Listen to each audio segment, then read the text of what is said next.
sports. We are Blackmore. We are Wisconsin.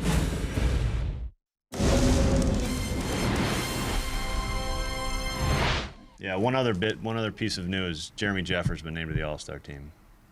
What it means, it just means that I know I can overcome anything that I go through, because I've been through so much, and to be in this moment right now, words can't even express how I feel right now. I want to scream on your microphone right now, dude. You know what, Jeremy? No one would have blamed you if you would have screamed into the microphone. A most deserving all-star as Jeremy Jeffers last night became the 5th Brewer who will represent the National League in next week's All-Star game. That is a franchise record. Jeffers and the Brewers get ready for Game 2 of this 5-game series with the Pittsburgh Pirates. Brewers looking to get back on track. A 9th-inning rally fallen a little short last night. Good evening from PNC Park. Alongside Bill Schroeder, I'm Matt LePay. Sophia Minard is our reporter. Well, Jeremy Jeffers and the Milwaukee Brewers, it's a perfect fit, Rock. Time after time, he has pitched his team out of jams, and everybody's thrilled to see him represent in the All-Star game. Yeah, crazy, the season he's been able to put together this year. The second best earned run average of any reliever in the big leagues. Only Blake Trinan has a better one, but all the things that he's been able to do, he's tied for the league lead in wins out of the bullpen. Inherited runners have been crazy, the most of any pitcher in the big leagues, 33, and only 8 have scored. And he said it best. All the things that he's been able to persevere, this means an awful lot to Jeremy Jeffers, and it means an awful lot to the organization as well. His success as a Milwaukee Brewer, unbelievable, 19-4. Look at the numbers. He has not been able to come close to those kind of numbers with any other team that he's been. He feels comfortable here. The organization appreciates his efforts here, and that's why he's been able to put together a season this year like he has. A major reason why this team has the best record in the National League. Joined by fellow All-Stars Yelich, Kane, Hader, and don't forget about Jesus Aguilar. Brewers and Pirates Game 2 coming up.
Wisconsin is brought to you by QB and Abraham.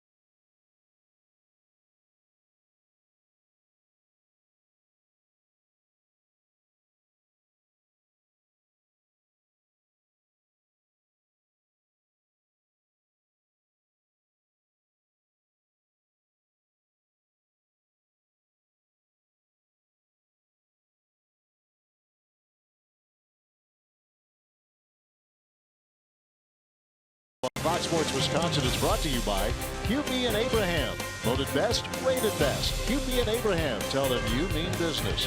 By Miller Lite. Great taste and only 96 calories. And by Menards. Save big money at Menards on all your home improvement needs.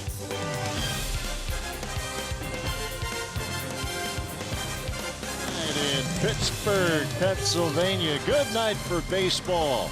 Alongside Bill Schroeder and Sophia Minutes. Matt LePay with you. Dan Keener is our producer. Phil Malika is our director here tonight. Well, let's get right to it, Rock. What do you got for Pizza Ranch for the win? Well, it's going to be important for the left-handers in the lineup. There's going to be 4 of them for the Brewers. 3 lefties, 1 switch hitter. Kingham very good against right-handed batters. He got a .205 batting average against righties. .260 against lefties, so it's going to be important for the left-handers tonight. And Junior Guerra's been good here at this ballpark, PNC. 4 games, 3 starts, a .281 earned run average. Unfortunately, no record against the Pirates in this ballpark, but he likes it here. And let's get to the Brewers batting order tonight, presented by Potawatomi. Eric Thames remains in the leadoff spot, followed by Lorenzo Cain and Christian Yelich. Jesus Aguilar hits cleanup, followed by Travis Shaw. Jonathan Villar gets his first start since last Sunday. Tyler Saladino, Jacob Nottingham behind the plate. Junior Guerra rounding out the Brewers batting order, and that's the lineup that will face the 26-year-old starter Nick Kingham. Yeah, King has been bouncing between AAA and the big leagues 3 different times this year. He made a start against the Brewers on May 4th back at Miller Park. He picked up a win, 5 1/3, 4 runs. He allowed a couple of home runs in that start. He was a winner his last time out against the Phillies. 6 innings, 4 hits, 1 run for the tall right-hander.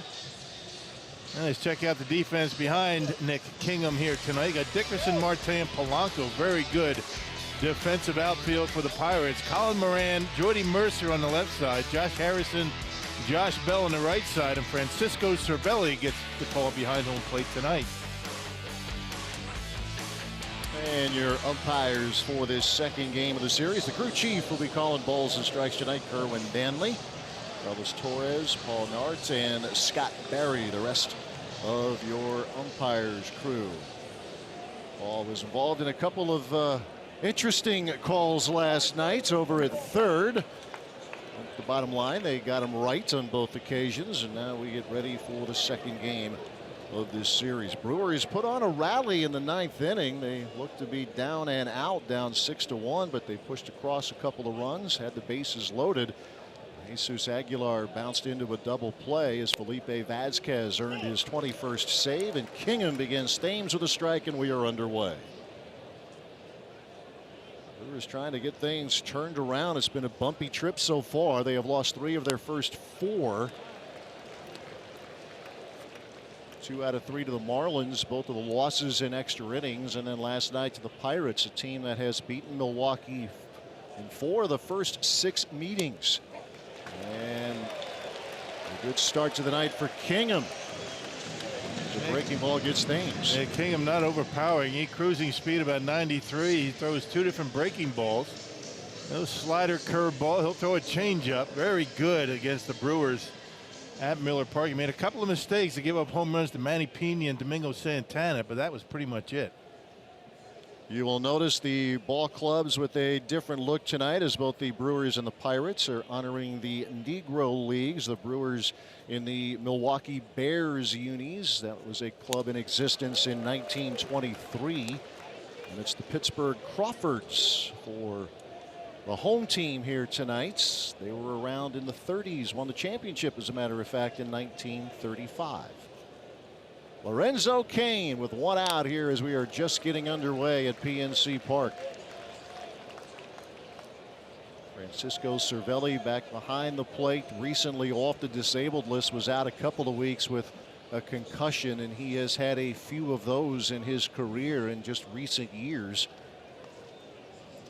He's been splitting the time this week with Elias Diaz. Diaz had the start last night. 2-strike pitch to Cain.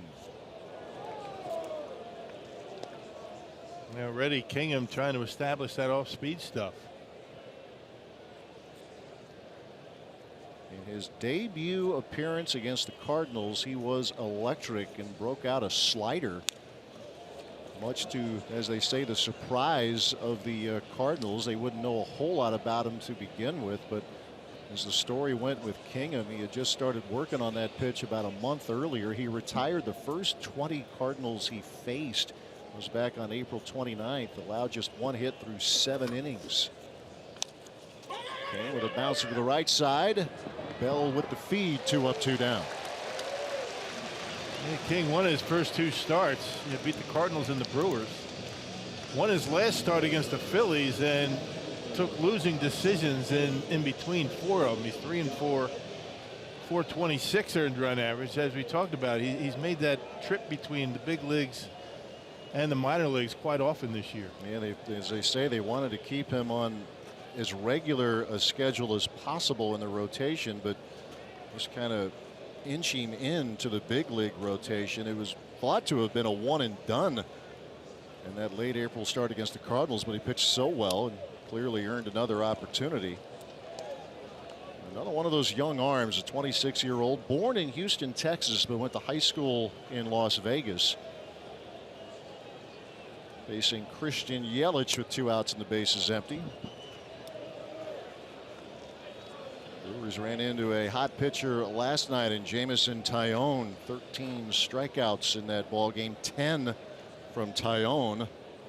The Brewers put a little pressure on that bullpen last night. As Yelich slaps another one to Josh Bell, and it's a 3 up, 3 down inning for Kingham to begin the evening.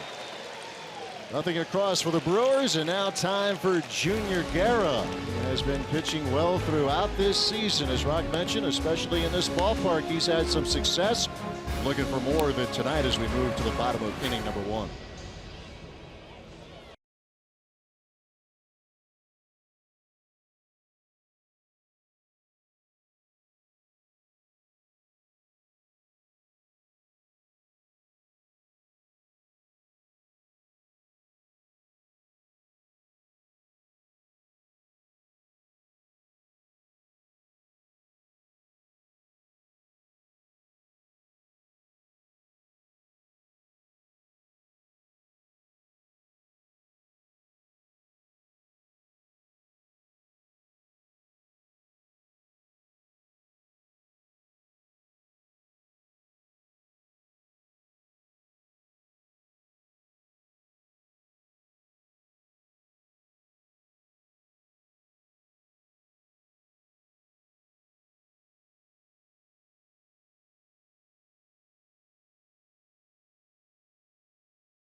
Here to begin the game in Pittsburgh, and now the Pirates come calling in the home half of inning number 1, and it's a team playing very, very well right now. They've won 4 of their last 5. Pittsburgh batting order presented by Potawatomi. Corey Dickerson leads off, followed by Starling Marte and Gregory Polanco. Francisco Cervelli in the lineup. It's cleanup, followed by Colin Moran, Josh Bell, Josh Harrison, Jordy Mercer, who had a 4 RBI night last night, and Nick Kingham rounds out the Pirates batting order, and that's the order that will face Junior Guerra. Yeah, Junior's been pretty good lately. He's won 2 straight decisions. Last time out, beat the Twins. 5 innings, 2 hits, no runs. He struck out 8. Yeah, Junior against the Pirates, making start number 7, 1-1, 344 earned run average. A big question for Junior. He's going to have the splitter tonight. He has shown an ability to adjust on outings where that isn't there for him. One of those that really come to mind, and he's going back a couple of months now, was in Colorado, where he just didn't have a feel for it and just pumped fastballs throughout the course of the day, and it worked well for him. Let's see what kind of portfolio he has here tonight, trying to get the Brewers back into the win column. They begin the night one game ahead of the Chicago Cubs. Cubs continuing their West Coast road trip. They're now in San Diego for the weekend. And you see that portfolio for Junior Guerra. 2 balls, 1 strike to count to the leadoff man, Corey Dickerson. Yeah, that pitch usage used to be a lot bigger with the split-fingered fastball, but it's been an inconsistent pitch for him. He changed the grip on that pitch a couple of starts ago. You know, the splitter against Cincinnati, really a good pitch, and he struggled with it his last time out. 2-2 to Dickerson. Clint Hurdle juggling the lineup here in recent days. Dickerson getting another opportunity at the top of the order. This Pirates team, as we mentioned last night, after a good first month of the season, fell off, and they had been slumping as recently as a week ago. They had lost 5 straight, but then won that series finale against the Phillies, took 2 out of 3 against the Washington Nationals. It's a big week, as they say, from the Pirates' perspective. General Manager Neil Huntington talking about that last weekend. They need a good week. They're a bit of a tweener team right now. They're 5 under 500. Clint Hurdle's team 10.5 games behind the Brewers in the Central, 8 games out of the wild card chase. And they have some pieces on their roster that could be very attractive to teams that are looking to get to the postseason. Yeah, there's been a lot of speculation about what this ball club might do. Of course, every team probably a lot of talk about what they will or won't do between now and July, the end of July, the non-waiver deadline. There's that start that the Buccos had, and it was a good one. They were not highly regarded by any stretch of the imagination coming into the season, but they have fallen on much tougher times after that good start. But playing well now. Yeah, team earned run average has taken a hit last 50 games, but you know, they're pitching, they're throwing the ball much better. Tyone was outstanding last night. He's been their most consistent guy. 2-2 pitch. Dickerson hits this well into right field, and Thames will have to play that off the wall. Dickerson on his way into second. A leadoff double here in the first.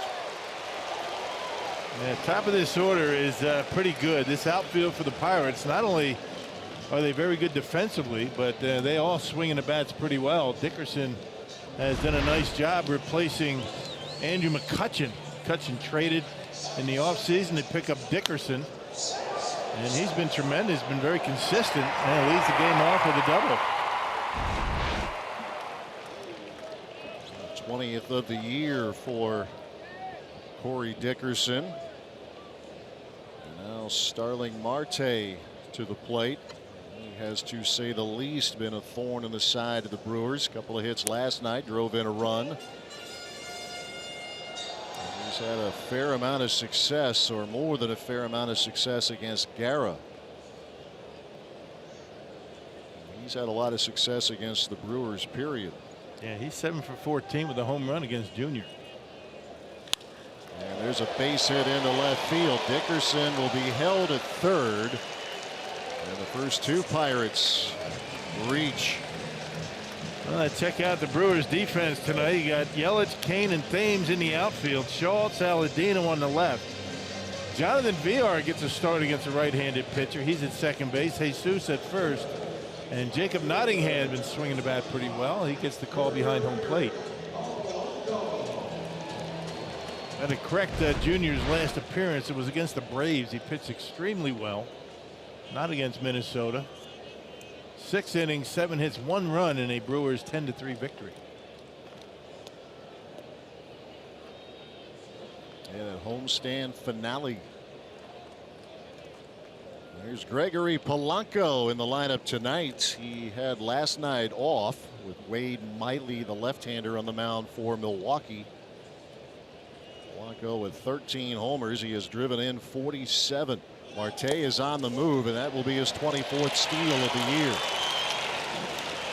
Matches him with Michael Taylor of the Washington Nationals. He's always been a good base stealer. He's a lot smarter base stealer than he was when he came up. Doesn't get thrown out as much. But a definite threat both defensively at the plate and on the bases. The Pirates putting some pressure on Guerra right away. Polanco on a pace in terms of run production that would match what has been so far in his young career. The best season, that was 2 years ago when he homered 22 times and drove in 86.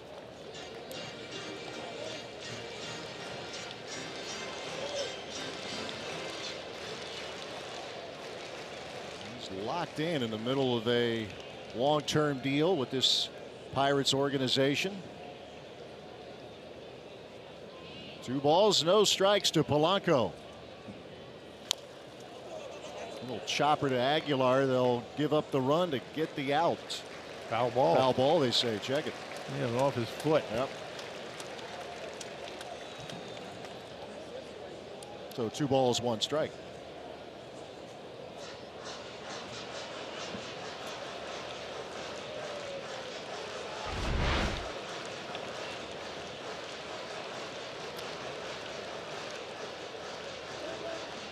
Got the toe, it looked like. 2-1. Corey Dickerson with a double off the wall in right. Single to left from Starling Marte has the Pirates in business. Fastball in there to even the count. Yep, 94 miles an hour. He's been able to touch 96 this year. Good location his last time out.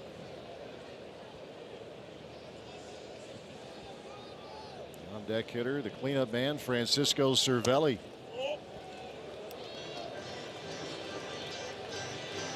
A full count now to Polanco as Guerra off to a bumpy start.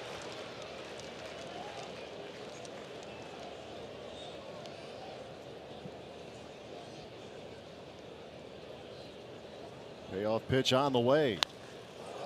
In the air to center field, Lorenzo Cain. Looking up into the sun, will make the catch. Plenty of distance for Dickerson to score as the throw goes toward third. 1-0 Pirates as Marte holds at second. It's a tough sun field early in the game out there in center. Marte had a difficult time with one last night. Able to catch it though. This time of night won't last long. Sun's going to go down very quickly, but right now, a bit of a challenge out there in center field. Bo Cain doesn't need the glasses. Handled that pretty well. That's what Cain will deal with, as well as Marte, at least for a little while. 2 very good center fielders. They are tied atop the National League, each with 9 assists so far. Here is Francisco Cervelli.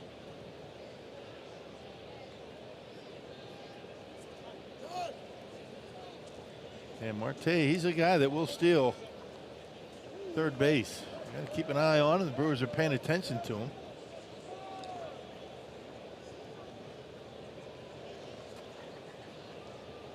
.24 steals, been caught 5 times.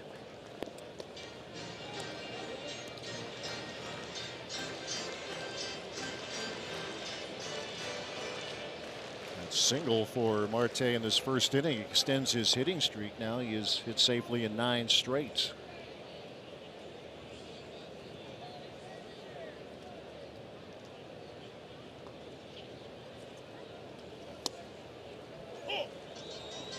Cervelli went on the 7-day concussion DL back on June 22nd. And was moved to the 10-day DL, but just came off on Sunday. Guy's a tough out. I mean, he puts the ball in play.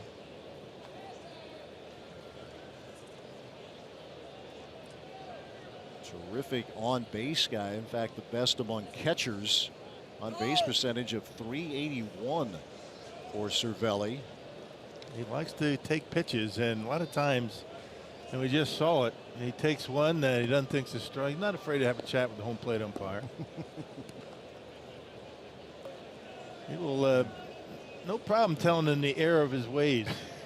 He will let his feelings be known.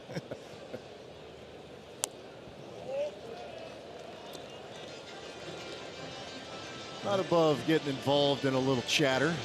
Umpires, opposing players, but he's a tough guy. He's had to deal. We mentioned the concussion issues. He's had that multiple times, including twice last year. He was on the 7-day DL, concussion DL. His best season with the Pirates was his first back in 2015. He had nearly 300 that year, 295 to be exact. Pretty good pitch right there. Yeah, he came over. Nobody was really complaining about Russell Martin gone. The way Cervelli was able to handle things behind home plate, at the plate, good hitter. Yeah, you're right. That was thought to be a big void. Martin was a very good player here.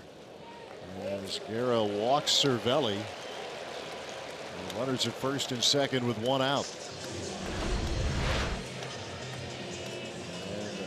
Tell they have missed him when he has not been in the lineup. Yeah, over a run per game more in the earned run average, and that's what we're talking about. I mean, that was what Russell Martin provided. Leadership, good bat, handled pitchers extremely well, and there was no real talk about Russell Martin being gone after a very short period of time when Cervelli took over.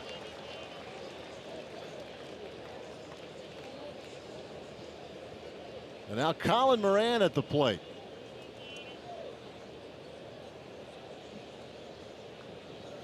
Former Houston Astro, part of the Garrett Cole deal. Nephew of former Brewer B.J. Surhoff, Colin Moran. Good old B.J. Lives in the Baltimore area.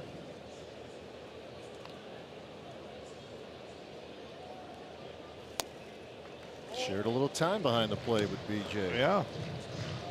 Shared time for a couple of years. His rookie season was 87. And he couldn't. Little dental issue the day of the no-no, right? Right, yeah. So Bill Schroeder was behind the plate for Juan Nieves. Yeah, BJ had some dental work.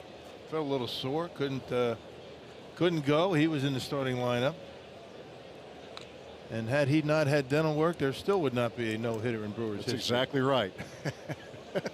You guided Juan through it. That's our story. I love to say that to BJ.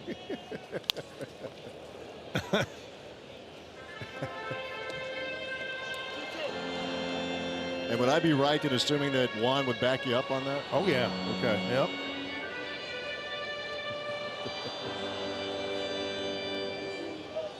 Two balls, two strikes to Colin Moran. A busy first inning as Junior Guerra about to deliver his 26th pitch. Just one out.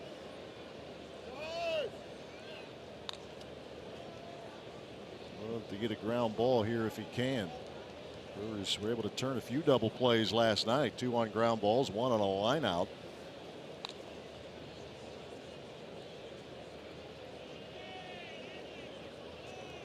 Here's the 2-2 pitch. Junior's gotten a lot of mileage out of that high fastball. Kerwin Danley really not giving the low strike to Junior in this first inning. There was a pitch to Cervelli on a 2-strike pitch that looked pretty good. And the first pitch to Moran, low in the strike zone, called a ball. So yeah, he's going to have to adjust. And he will reload. Marte the runner at second, Cervelli at first. And that is hit hard into center field, a base hit. Marte will score, Cervelli to third, and it's 2-0 Pirates. And has to get a lot of the play with a fastball. Those edges aren't working for him, and the Pirates are hitting him pretty hard now. 3 hits, a walk, sacrifice fly. Check it out, right down the middle. A 2-seam fastball. And Junior's been throwing that a little bit more lately in lieu of the splitter. When he struggles with the splitter, that 2-seamer, this fastball that's going to run away from lefties, is a pitch that he's been able to use. That one caught the middle of the plate.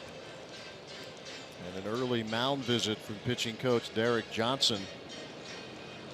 Brewers did make another roster move today. Adrian Hauser, we saw him last night. He was optioned back to Colorado Springs. Brandon Woodruff is up once again with the big club. Just mention that to keep in the back of your mind. A potential long man if needed here tonight. Just trying to get as many fresh arms here as you can. That's what happened earlier today. Brandon coming into town earlier this afternoon. It's kind of the way it's been going. I mean, you get the long man Hauser through yesterday and not available today, so you bring up a guy that, you know, the Brewers can use out of that bullpen, and today that's Brandon Woodruff. Now Josh Bell to the plate.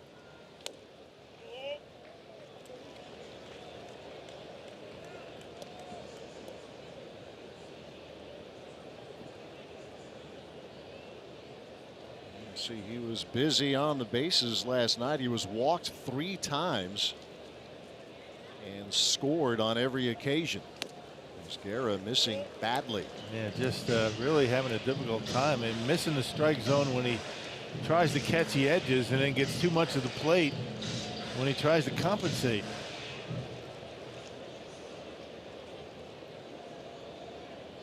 Two singles, a double, and a walk, and a sacrifice fly as well. That was off the bat of Polanco to get the Pirates night started.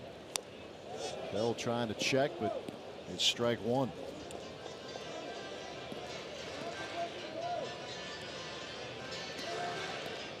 Still drives in his share of runs, 42. Just 5 homers so far for him this season. Pretty good though with runners in scoring position. There's one on the edge right there, inside corner. Yeah, Polanco with 22 home runs back in 16. Only 11 last year, so he really hasn't got the power stroke going a whole lot. 2-2 pitch to Bell. He was able to hold up a full count.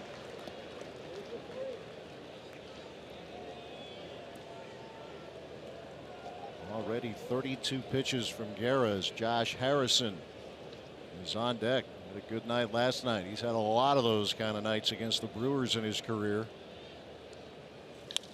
And Bell will send one into right center field, and that's to the gap. That'll score Cervelli. Moran rounding third, heading home. Saladino's throw is in time, and out at home is Colin Moran. Brewers execute the relay. A run is in, but another one is cut down at the plate. Yeah, good job by Lorenzo Cain. Yet another assist in the outfield. That's 10 now.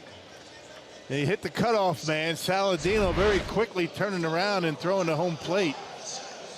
And Josh Bell hits a double out there, but Lorenzo Cain starts the cutoff and relay beautifully with a strike into Saladino. Got rid of it quickly. The benefits of hitting the cutoff man, and an easy out at home plate.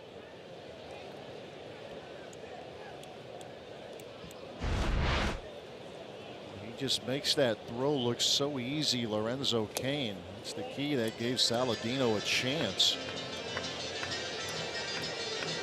And again, proving why he's an all-star for the second time in his career, Lorenzo Cain. And a lot of his assists have come when he does hit the cutoff man. The benefits of that. You don't see a lot of guys doing that these days. Harrison with a fly ball to Eric Thames, and finally the first inning comes to an end with a rough start for Junior Guerra and the Brewers as the Pirates grab an early 3-0 lead.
Mic drop and high heat.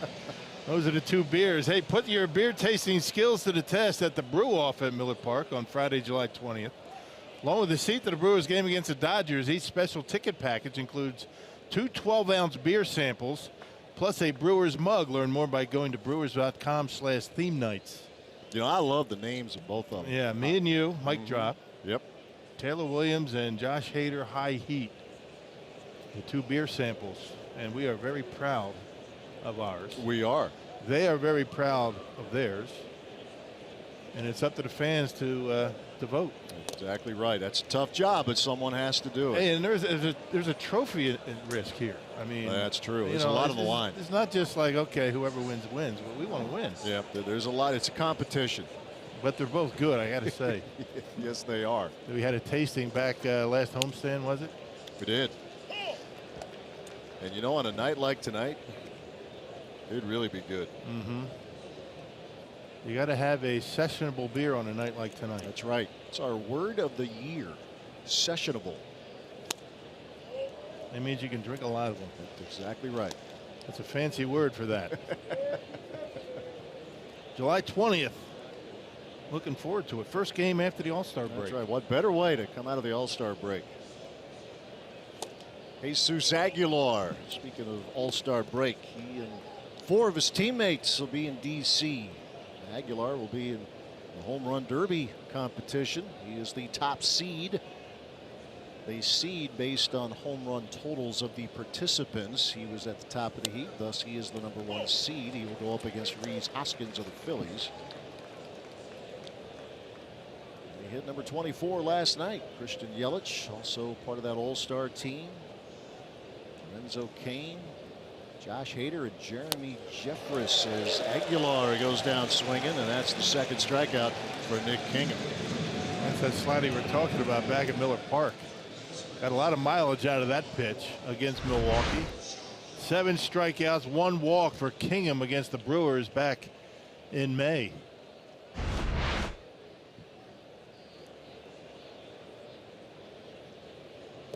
Dealt with Tommy John surgery, did Kingham. It wiped out his year in 2015 as he gets set to face Travis Shaw. Kingham returned late in 2016, made 10 starts in the minor leagues, put up a pretty good year in AAA Indianapolis last year, and has been up and down with the Pirates in Indianapolis this year. He has pitched well in this ballpark, though. 2.55 ERA with a 2-1 record here in the home yard. Little tapper up the line, and that is out number 2. Yeah, big kid. He's 6'5", 225 pounds, 26 years old.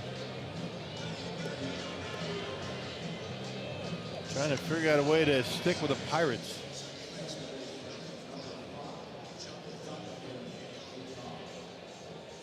One of those fairly young arms. He's but 26, we mentioned. Jamison Tyone there. Tyler Glasnow, who's been in the bullpen. Someone who perhaps could be a starter. Glasnow worked last night an inning, struck out a couple. And we have a veteran, Ivan Nova, who will pitch tomorrow's first game of the doubleheader. Jonathan Villar back in the starting lineup, and that is a fair ball, and applying the tag is Cervelli. Villar begs to differ. It will be out number 3. Yeah, Jonathan Villar thinks this is a foul ball, but it's not reviewable. Yep. There's nothing he can do, and that will end the Brewers' half of the second. 3-0 Pirates.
for the Brewers, and for the first time in franchise history, the Brewers are sending 5 All-Stars to the All-Star game, with Jeremy Jeffress being selected, replacing Washington reliever Sean Doolittle. And Craig Counsell found out after the game, so we know it was a tough loss last night, but we knew something was up when we heard cheering from inside the Brewers clubhouse. And Counsell got a little creative in terms of how he told both JJ and the rest of the team. He called a team meeting after the game, and he used a certain tone that would indicate that the meeting was not going in a positive direction, but then flipped the script on them pretty quickly. And he said that the JJ's reaction just said it all. He said it was as if he had gotten out of a bases loaded jam to end an inning or the final out of a game, and we've seen JJ express that kind of emotion on the mound. So he said it was a great moment in the clubhouse, and certainly the reaction of the teammates as well, just how much they feel that JJ deserves to be there in the All-Star game. And Matt and Rock, the numbers speak for themselves. We've talked about this, what an impact he's had, the 44 appearances and the earned run average just under 1. Yeah, I don't know if it's inaccurate. I mean, I'll put it out there anyway. I thought him not being on the All-Star team originally was as bad a slight in many respects as Jesus Aguilar needing to get to a final vote. I mean, this guy has just been lights out good. Yeah, .99 earned run average, the best in the National League amongst relievers, anybody for that matter. Only Blake Trinan, the closer for the Oakland A's, has a lower ERA. His is .98. And Jeffress is tied for the most wins out of the bullpen. He's 6-1. He's inherited the most runners when he's been in a game, 33 of them, and only 8 have scored. I mean, the numbers speak for themselves, but you know, you're happy for Jeremy on a number of different levels. As Guerra gets another strikeout. Yeah, back to back, it's Mercer and then catches Kingham looking, and there you see this is history, folks. The first time the Brewers will send 5 to the All-Star game.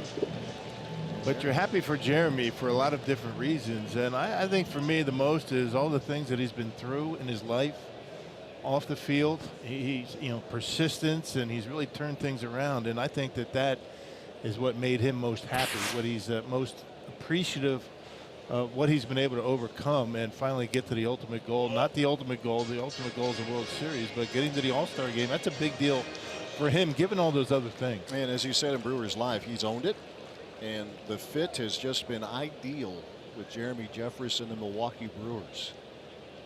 Tight spot after tight spot this year. He has pitched his team out of jams. Here's Dickerson, who doubled to begin the game, and he sends one down the line 1 inning later, and he'll have his second double of the night.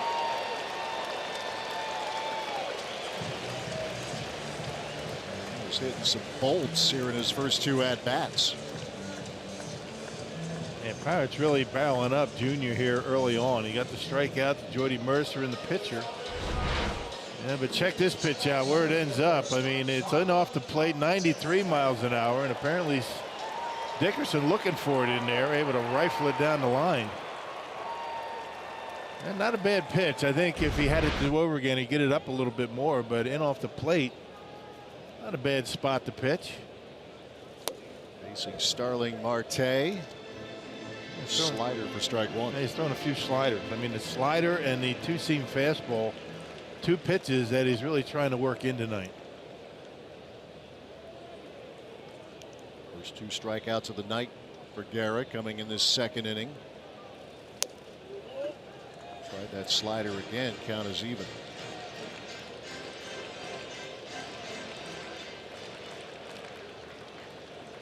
Came into this game with a .279 earned run average, but the Pirates put 3 on the board in the first.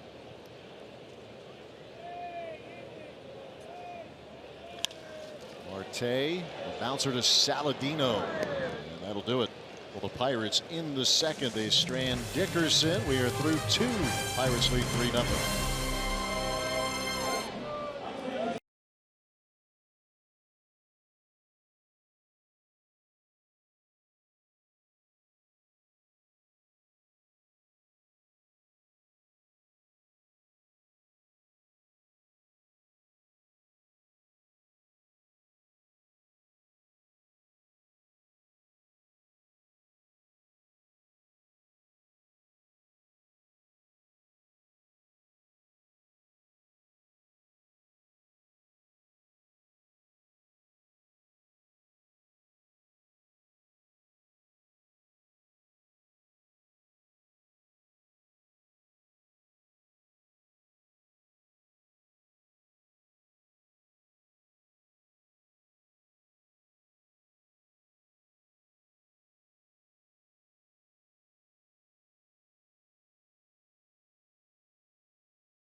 Croatia in the FIFA World Cup final. Coverage starts Sunday at 9 a.m. Central, or you can stream it live on the Fox Sports app.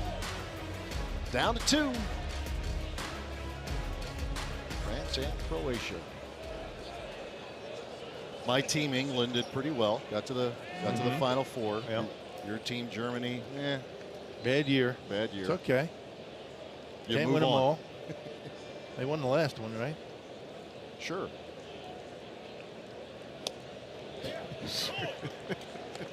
I can only fake it for so long, my soccer knowledge. Right, I know. I mean, we're baseball guys. That's right. Tyler Saladino shoots one through the hole and a base hit. He's having himself a nice start to the series at the plate. Couple of hits last night and a single in his first at-bat tonight. Yeah, both hits last night into center field. Also was able to draw a walk, so he's been able to get on base.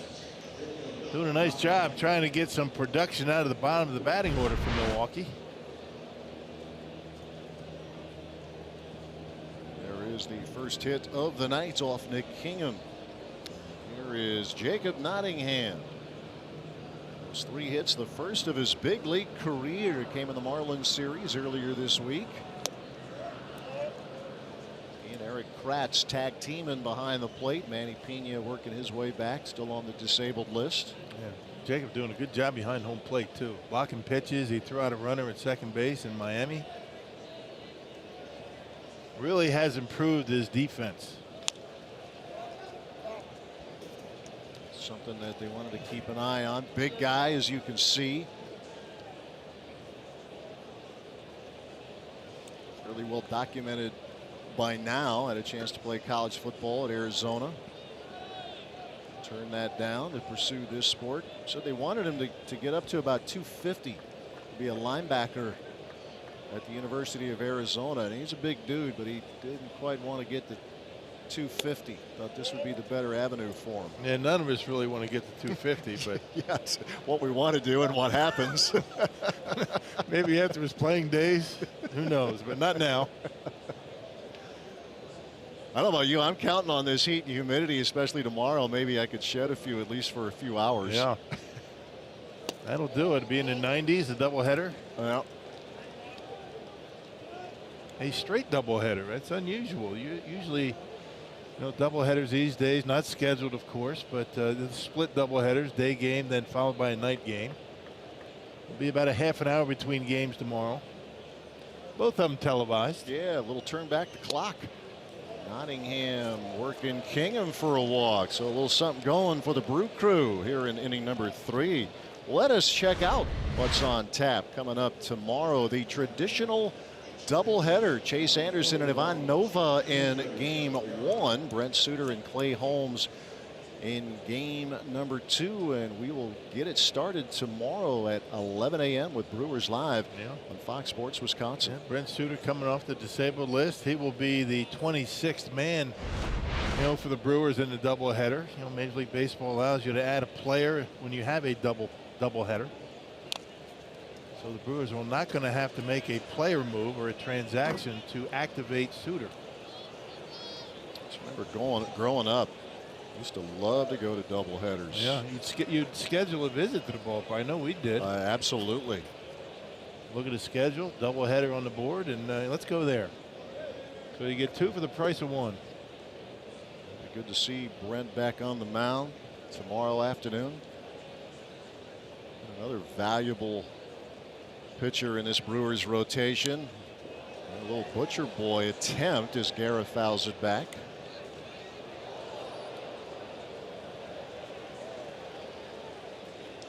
Not a play that works all that often, particularly when a pitcher tries it.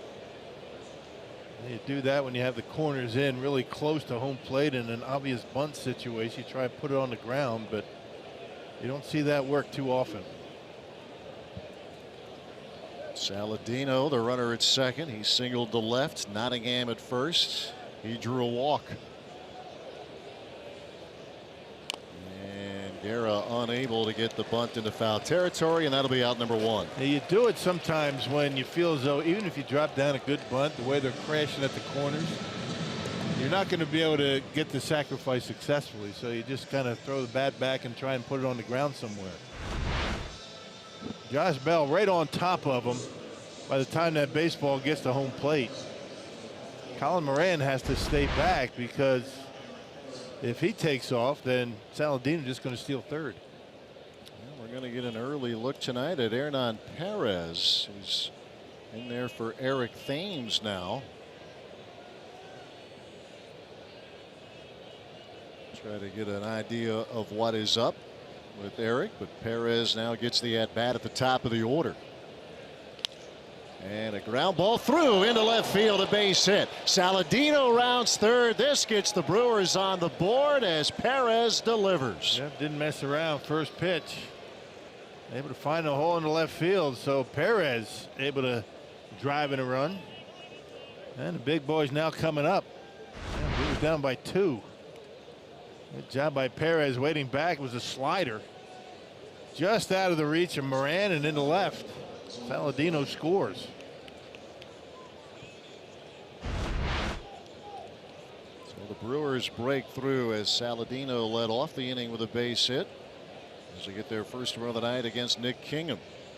Nice to get the bottom of the order on base. You know, big boys coming up with men on base. Here's Lorenzo Cain. Bottom of the order was a big factor, a huge factor for the Pirates last night. The Brewers trying to return the favor.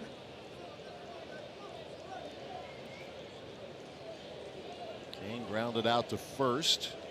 His first trip to the plate. Yeah, 6 through 9 for the Pirates last night, on base 11 times. Walks and hits. Yeah, Brewers pitching served up 8 walks in the game, 5 from Wade Miley. Pitched 5 innings, gave up a couple of runs. 2 strikes and nothing to Cain. And that's out of play.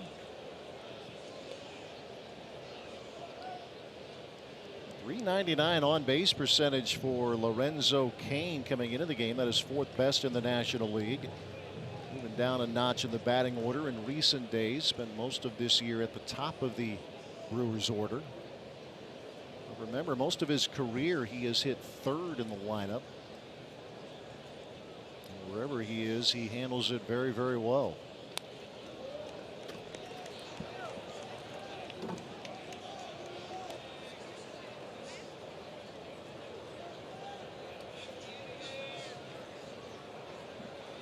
Still 0-2 the count to Lorenzo Cain. On a cross here in the 3rd for the Brewers, threatening for more.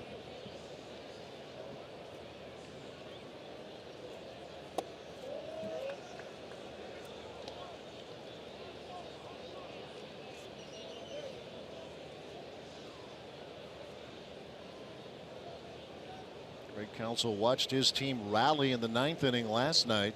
The offense has been inconsistent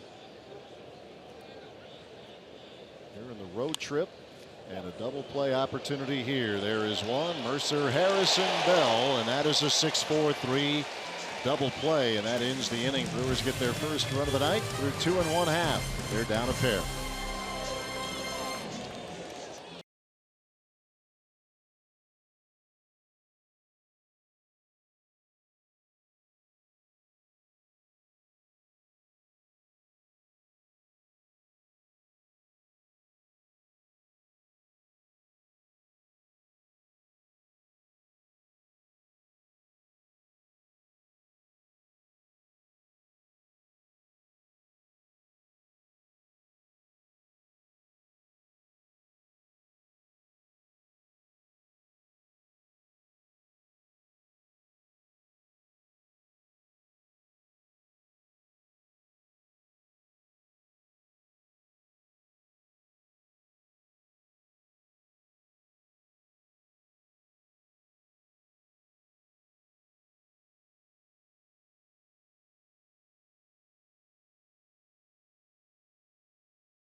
all military by sharing a photo or video with hashtag HatsOffForHeroes. For each post, T-Mobile will donate $1 to support veterans.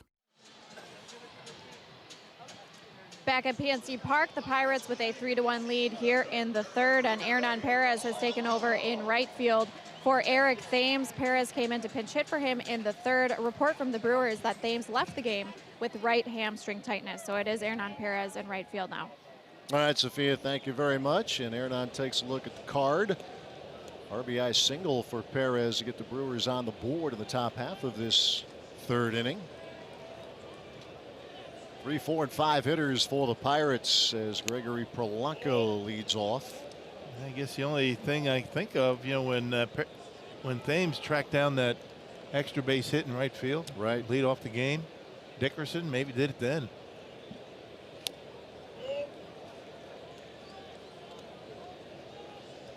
So yet another injury that the Brewers are dealing with. The words organizational depth. Organizational depth. David Stearns has talked about that from the get-go, and it has really come into play. Now the Brewers right now have 9 relievers in their bullpen. They're a little bit short on the bench with Perez entering the game. Only 3 available the rest of the night. You got Miller, Kratz, and Broxton. 2 balls, 1 strike to Gregory Polanco, and a comebacker. Well, the first out of the inning.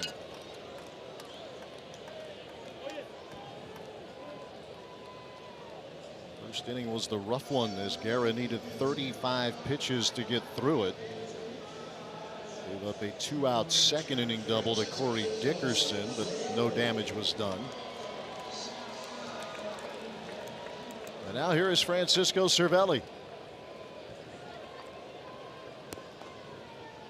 Came around and scored after that first inning walk. Mentioned the on-base percentage that he has, best among catchers at .381 coming in. He has also hit 9 home runs this year, and that is a career best. Yeah, big on-base percentage, hitting .250, .247 coming in. All about on-base percentage these days. Just get on base somehow.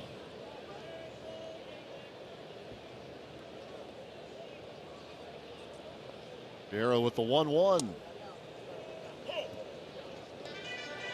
It's all about the OPS. Much more. There he goes again, right? Yeah, there's the up. Every time he takes a strike, you're going to see that tonight. Kerwin Danley says, "Uncle, enough." He's shaking his head. Yes, he's not in the mood for it. He's talking to himself.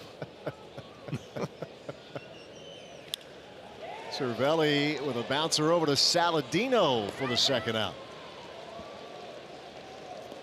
If you could read lips, I wish I could.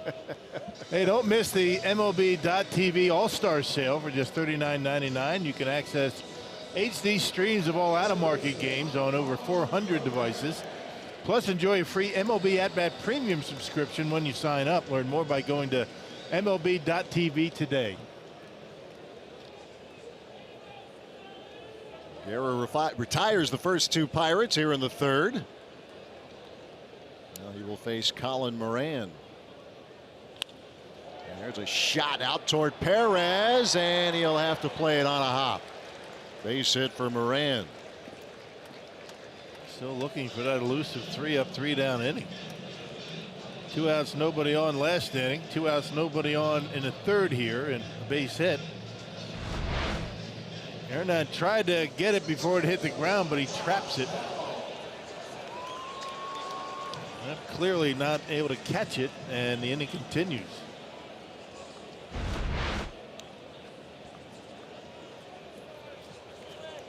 Two men out, and Moran at first. Here is Josh Bell, RBI double for Bell in the first inning, part of that 3-run inning.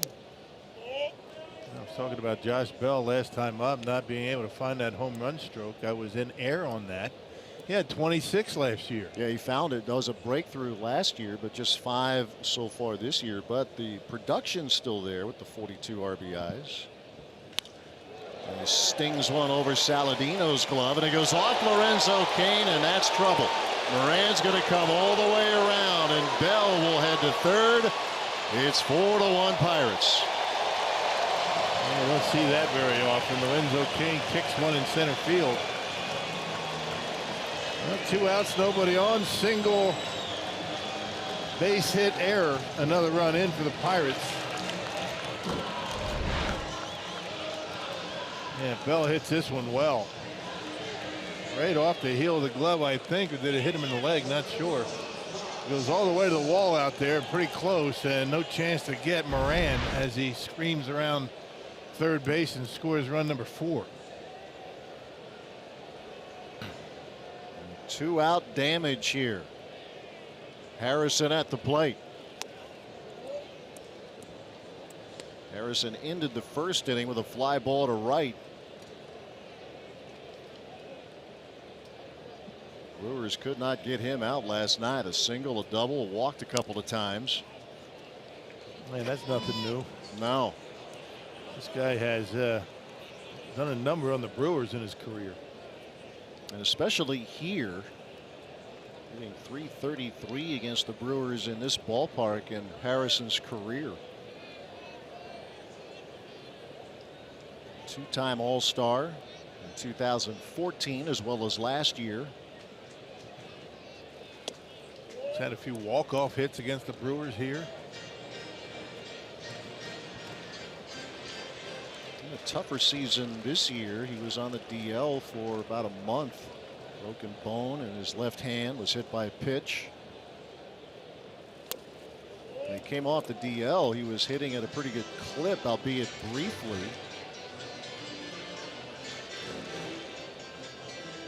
Third week of May, he was hitting .319, but it has gone south since, and he has moved down in the batting order.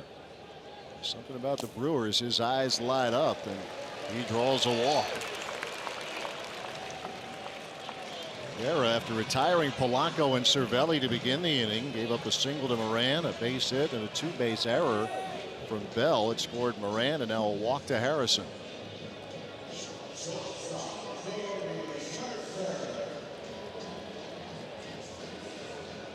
Jordy Mercer to the plate. 3-hit night for Mercer last night. He drove in 4, matching a career high for the Pirates shortstop.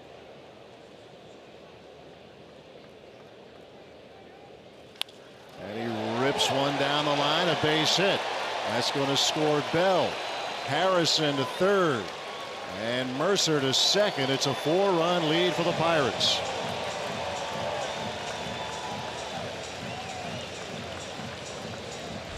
Haven't seen any split-fingered fastballs from Junior Guerra. There's that 4-seam fastball, middle in, and Jordy Mercer likes that pitch. He likes it in. He likes the fastball, and rips one down the line for a double. Guerra got him last time up on a slider. Wasn't able to get to that pitch in that at bat. Pirates doing some work. 8 hits already off Guerra. We're not through the third inning. Pitcher Nick Kingham at the plate.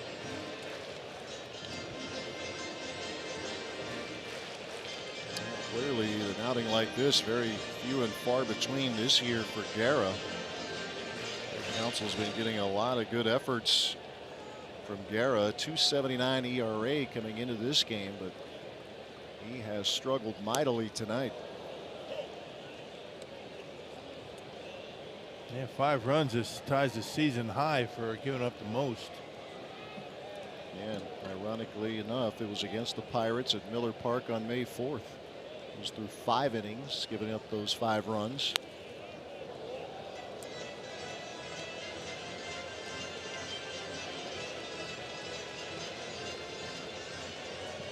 Trying to grind through it now in the third.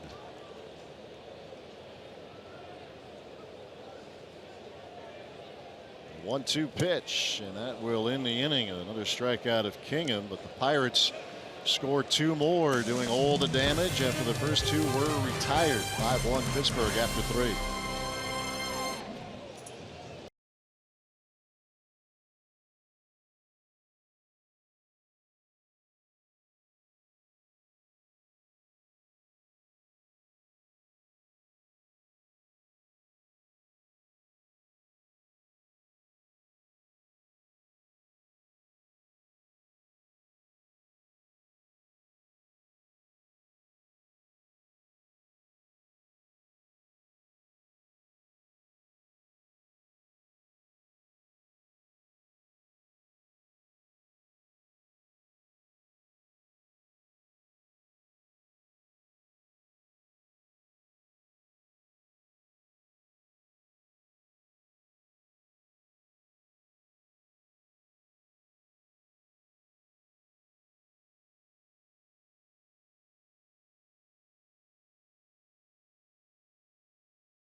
Wisconsin is brought to you by the Wisconsin Lottery, reminding you to please play responsibly.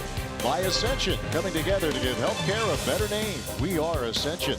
And by Wisconsin Dells, the water park capital of the world.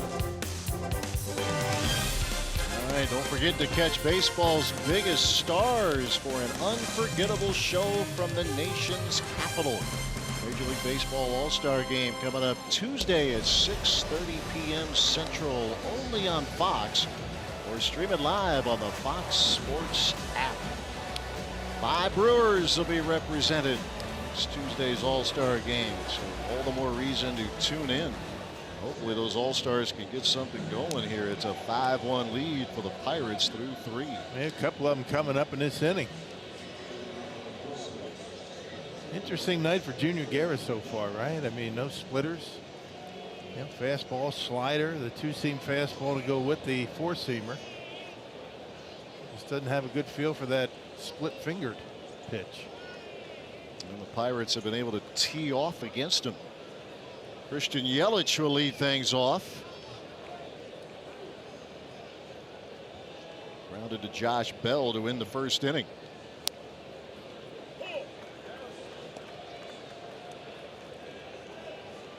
Yelich had what at the time was a big at bat last night. In the 9th inning, RBI single. Brewers were chipping away against that Pirates bullpen. Got to the point where they had to turn to Felipe Vasquez, who worked for the 5th time in the last 6 games for the Pirates. Long at bat. Yelich was able to get the RBI single. And from there, Vasquez closed the door. Yeah, got to believe Vasquez is not available tonight, so you hope the Brewers are going to be able to peck away. He's thrown a lot lately. I don't think the Pirates expected to have to use him last night, but the Brewers, as you mentioned, that 9th inning got him up in the bullpen, became a save opportunity, and he came in. So get back into the game, and you know, as you get to the latter innings, you figure Vasquez is not available out there in the pen. Be a big factor this weekend. Hopefully the Brewers can make that an issue. Yelich has worked Kingham to a full count.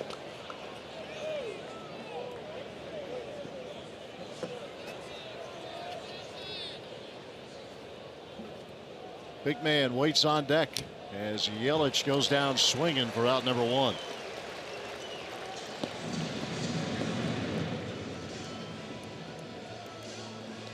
Fastball up and away, borderline strike. Maybe a little bit off the edge, but you know, if it's close, you got to try and get a piece of it. 4 strikeouts now for Kingham as he gets set to face Jesus Aguilar. He was one of those strikeout victims.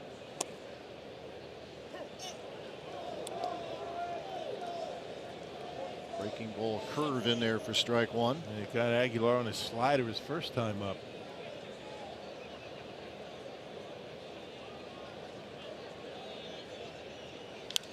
He swings and lifts one into center field. Lots of room for Starling Marte. 2 outs.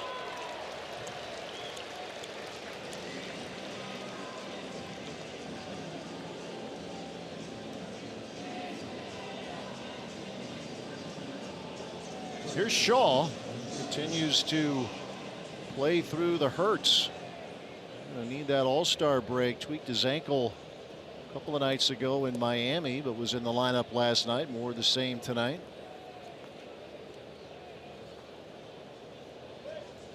Need that productivity. The 16 homers, the 53 RBIs. Travis Shaw always looks for reasons to be able to stay in the lineup. That's what you like most about him. He's a gamer.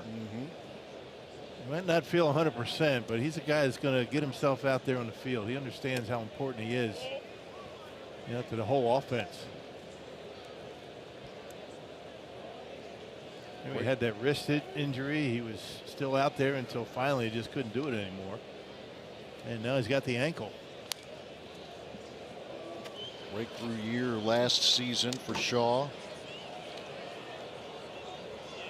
So among the league leaders in any number of categories in the top 5. Gets on base a lot, draws a lot of walks. His 53 RBIs has him near the top. 16 homers. And he hits one into the shift. Harrison will take care of it. A 1-2-3 inning for Nick Kingham. We are through 3 1/2. The Brewers are down by 4.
Here in the 4th, and the Brewers will honor 4 key figures in franchise history after the All-Star break before their game against the Nationals on Tuesday, July 24th.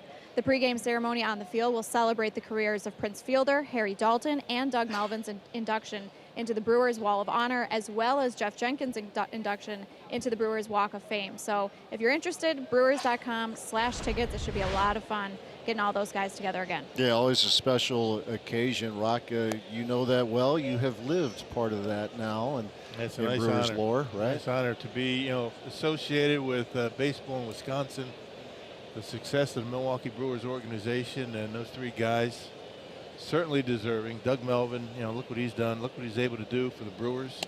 A couple of postseason appearances. And Prince Fielder, Jeff Jenkins, 2 guys that can hit the ball out of the ballpark, huh? My goodness, could they do that? And July 24th.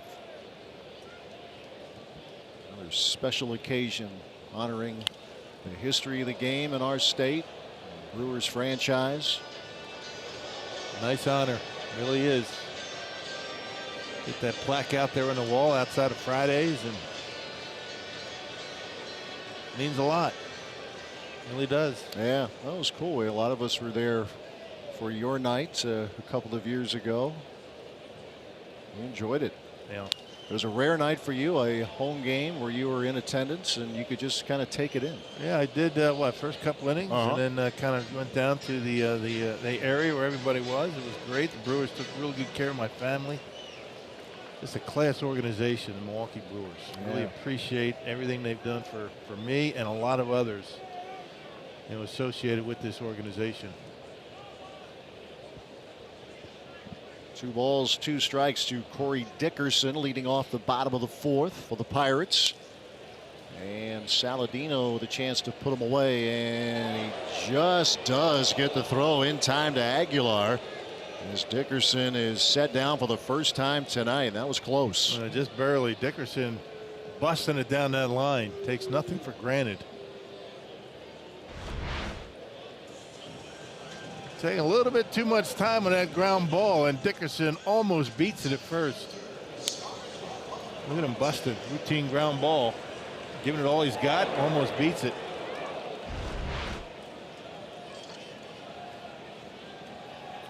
One away here in the 4th for Starling Marte.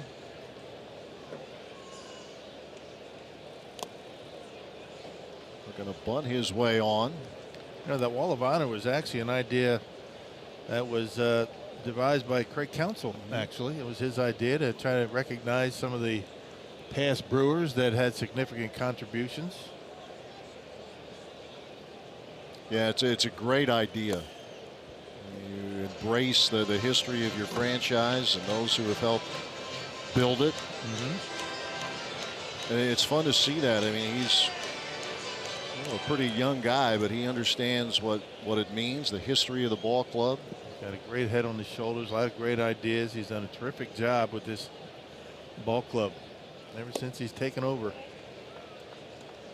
And it's interesting, as Sylvia reported on it a little while ago, that the meeting after the game last night, and Counsell saying he has a way, a tone that can come off as pretty serious. I mean, he looks younger than he is, and he's pretty young anyway, but he can give you that look that he means business if he's upset about something. And you could just imagine what that clubhouse atmosphere was like when he was getting everybody together, and they're thinking this might not be a real fun post-game get-together, but then he announces that Jeremy Jeffress is an all-star. It's pretty cool. Yeah, back in the old days, it would have been a spread table flipper. That managers had done that. You guys don't deserve to eat tonight. Another chance for Saladino, 2 up, 2 down. The Brewers are far from getting a speech like that, though. No. They're playing some great baseball. They're in a bit of a time right now where they haven't been able to win games, only a couple games. Every team goes into different phases, different stretches where things don't go their way, but they're able to press on. Remember the Arizona Diamondbacks? What did they lose? 13 out of 14, and yeah, they were a mess. They started to turn things around. So teams are going to go through stretches like that. One of the things that has helped this Brewers team, and even going back to last year, they stay pretty level as Polanco just misses shooting one down the line. It's a team that, and we talked about this a fair amount last year, that no matter what happened the previous day or night, you come to the ballpark and you might not really know. I mean, they stay very level. They enjoy being around each other. It's a competitive group. They have some fun-loving, kind of goofy ways of going about their business. The pregame routine in the dugout and all of that. It's a little college-like in some respects, but man, when it's time to go, it's time to go, and they know how to turn it on. Yeah, it's good enthusiasm. Absolutely. I mean, you like that. And you got to credit Craig Counsell for allowing them to kind of spread their wings a little bit and show some of their personalities. But with all that, he expects, performance. And they have given it to him this year.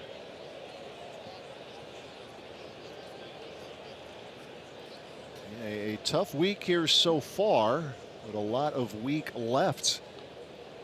The series with the Pirates as Polanco just lifts one out of here. A no-doubter for Gregory Polanco, and it's 6-1 Pirates. Well, that 2 outs, nobody on thing hasn't worked out too well for Junior tonight. Boy, that ball launched just when we were talking about Polanco not showing a lot of power. Knocks one out of here. Yep, right down the middle, 93. The Pirates realizing that Guerra's not throwing that splitter. They're just sitting all over the fastball tonight. I'm not sure why Junior's not even just trying to throw it. Gonna find out about that. Yeah. I remember an outing in Colorado a couple of months ago where, and that day it actually worked out well for him against the Rockies, where he felt like he didn't have it and you didn't see it, but boy, the Pirates are just going to work on him tonight. Doesn't have that pitch to keep him off the fastball. It's fastball slider. Everything has some velocity to it. Francisco Cervelli at the plate on the 1-strike pitch.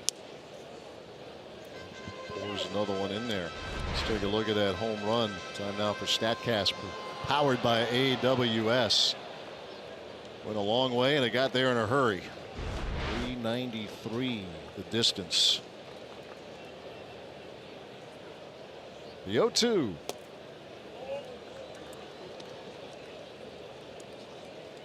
The other thing about the Guerra fastball, he's most effective with that pitch when it's up in the zone, up above the belt.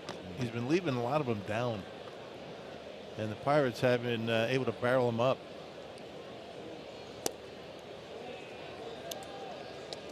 Just not getting that bottom of the zone call either. Tried the curveball there.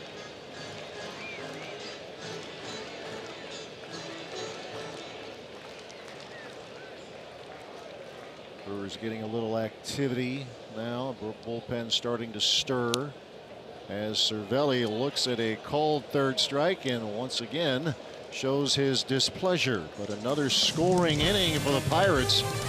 In command through 4.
Brought to you by Miller Lite. Great taste and only 96 calories.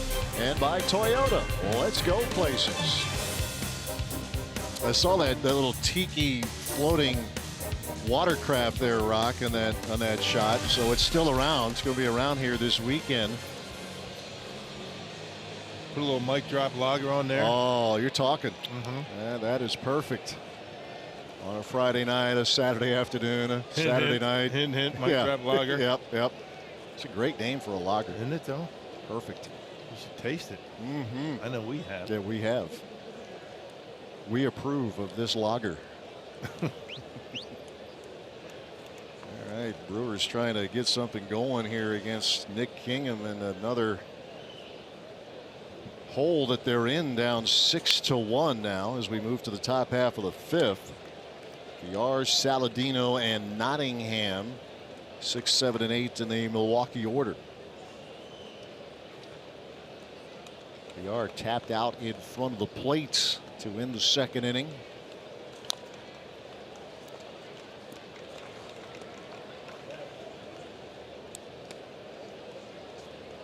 Just a couple of hits for the Brewers. They came in the third inning.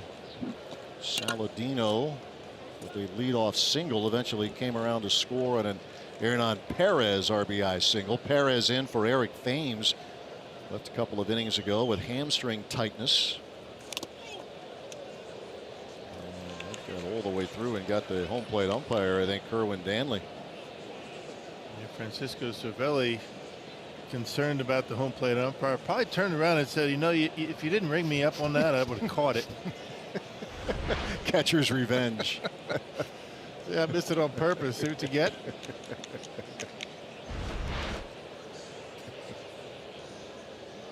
Unique relationship, catcher umpire. You would know. You have a lot of longer leash a lot of times, you know, as long as you don't show a guy up. On the 0-2 pitch, VR Sends one to Josh Harrison for out number 1. Over the years, you get a sense for who you can, push a little bit, who you can't. Hey, take home some nostalgia in the form of a retro Ryan Braun starting lineup figurine given to the first 20,000 fans at the Brewers series finale against the Dodgers. That's Sunday, July 22nd. That's courtesy of Impark. To book your seats, visit brewers.com.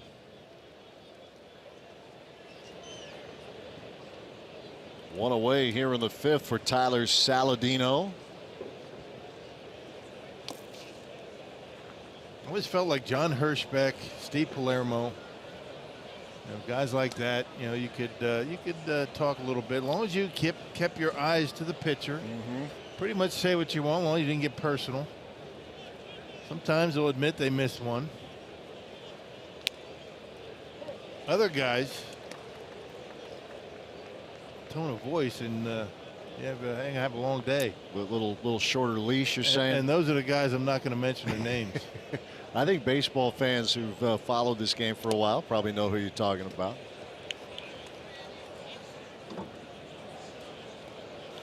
Every sport has them. Yeah. Umpires or officials in basketball or football, or just some will let you talk a little bit, some won't. Back in those days, you got to know the umpires a lot better because they had American League umps and National League umps. Yep. So you wouldn't see as many umpires going through, and you'd see a lot of the same guys all the time. So you had relationships with them. Not that you go out to dinner with them, but I mean, when certain guys behind home plate, you enjoyed the game a little bit more. You knew you could talk to them. A slightly smaller fraternity, you're saying. Right. Back in the day, National League umpires, they had the chest protector inside the shirt. American League outside, little differences. Saladino is out number 2, and that's the 5th strikeout for Nick Kingham. Yep, the National League umpires in the slot like they are now, which is why they consider the National League more of a low ball or a low strike league. Umpires in the American League had the big balloon chest protector, and they were right over the top of the head of the catcher, which made it seem like they were more of a high strike league. The nuances of the game. Jacob Nottingham, 2 outs and the base is empty.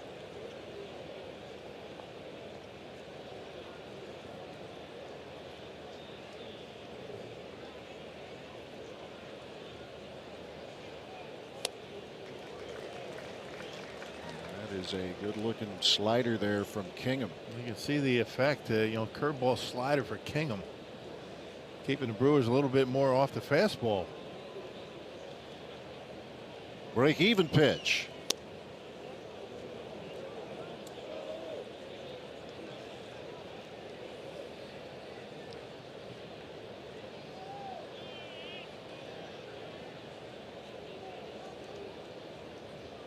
Kingham was drafted back in 2010 in the 4th round, turned down a scholarship offer from the University of Oregon. As Nottingham will lift one foul down the right field line.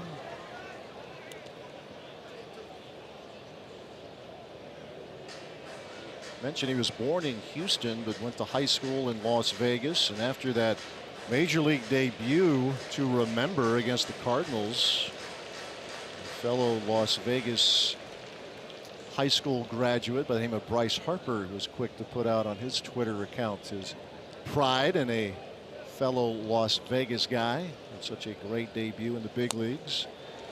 Nottingham looks at a cold 3rd strike. Couple of punch outs in the inning for Kingham as the Brewers offense continues to struggle. Down 5 in the 5th.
Bucks opens next season, but now's the time to lock in your seats. Season ticket packages for the 2018-19 season are on sale now, so purchase yours today at foxsportswisconsin.com/events.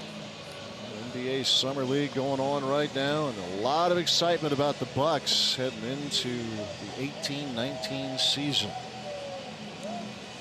Tough night so far for the Brew Crew. They dug themselves a hole last night, rallied. A lot of time to do something about it tonight.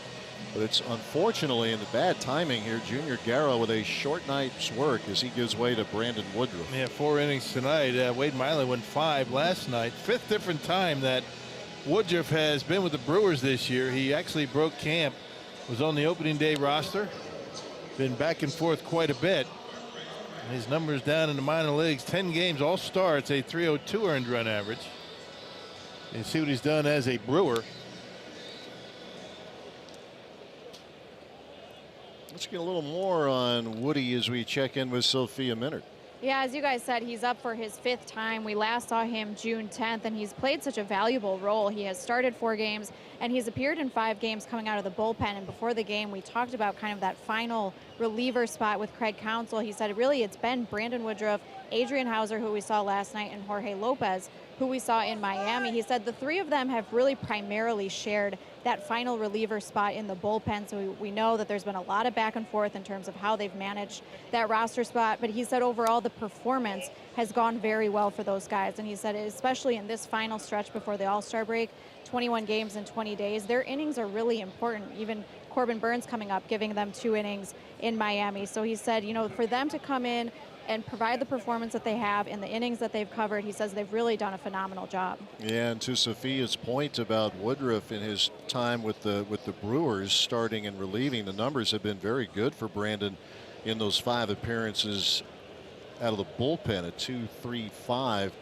earned run average. And Junior Guerra needs a little pick-me-up right now. We'll see if Brandon Woodruff can hold the line here and give the Brewers a chance to mount the comeback. Yeah, we haven't seen Junior struggle like he did tonight very often this year. He's been so consistent. 2-out damage done against Guerra in these last couple of innings. Colin Moran leading things off in the 5th, and a chance for Jonathan Villar for the first out. It's so important for Woodruff to be able to, you know, command the strike zone, you know, get some outs, eat up some innings, and that will certainly, you know, allow the Brewers offense to get going tonight and certainly help the bullpen for tomorrow as well. Sophia mentioned Corbin Burns. Rock, you and BA saw it up close down in Miami. That man has some nasty stuff. Yeah, he does. Exciting. Yeah, he looked good. 6 up, 6 down against the Marlins. Got a save. Man, good arm. Good slider. Flips a curveball in there. And boy, just good work down at Marlins Park. A lot of good arms down in that minor league system. We've seen a bunch of them. You talk about Woodruff and Hauser and Lopez, and they kind of fill this role, except for Lopez that last game in Miami where the Brewers were kind of out of pitching. Ended up going 12 innings and ended up eating up the loss in that game. But, you know, he has been a serviceable reliever out of the pen, fulfilling roles just like this. Yeah, remember an early season game where Lopez came in and gave his team 3 good innings. In a game that was getting away. It was against the Reds, and it's one of those little hidden moments to many, but certainly not to manager Craig Counsell.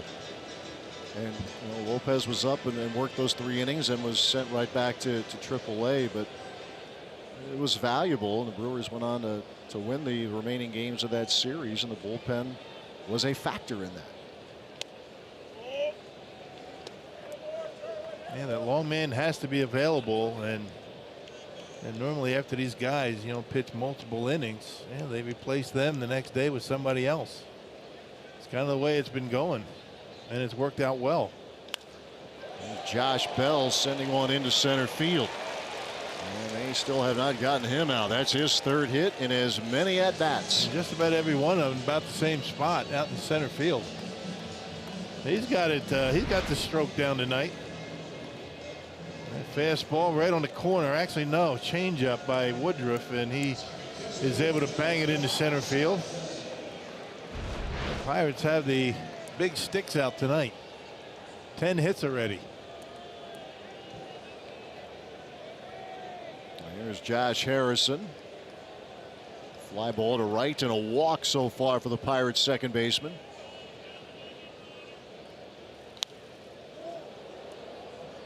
Talk about the offseason moves the Pirates made with Cole moving on to the Astros, Andrew McCutchen to the Giants. Clint Hurdle trying to guide his team through all of that, but Josh Harrison was very vocal about the moves being made. Suggested that maybe they should move him as well, and which he got through all that. He's a good, been a good solid player for this team. Couple of All-Star appearances, but he's another one who will speak his mind, and he did. Well, they get rid of an MVP and McCutchen, and their #1 starter in Garrett Cole. Yeah, you can see where his head was. Where are we going here? And here's Saladino, flips to VR. That's one on to first, and that's a double play, inning-ending double play. 6-4-3. And a good first frame for Brandon Woodruff out of the bullpen tonight as the Brewers D turned in some double plays last night.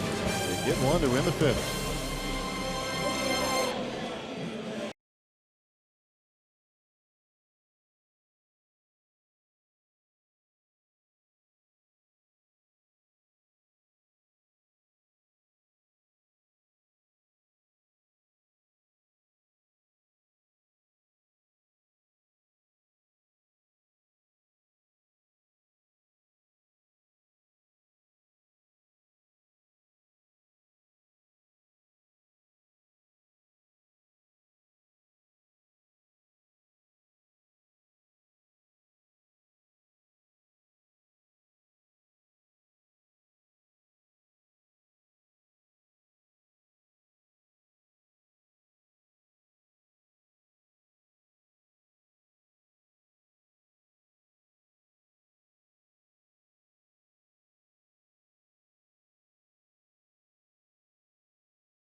This Friday the 13th.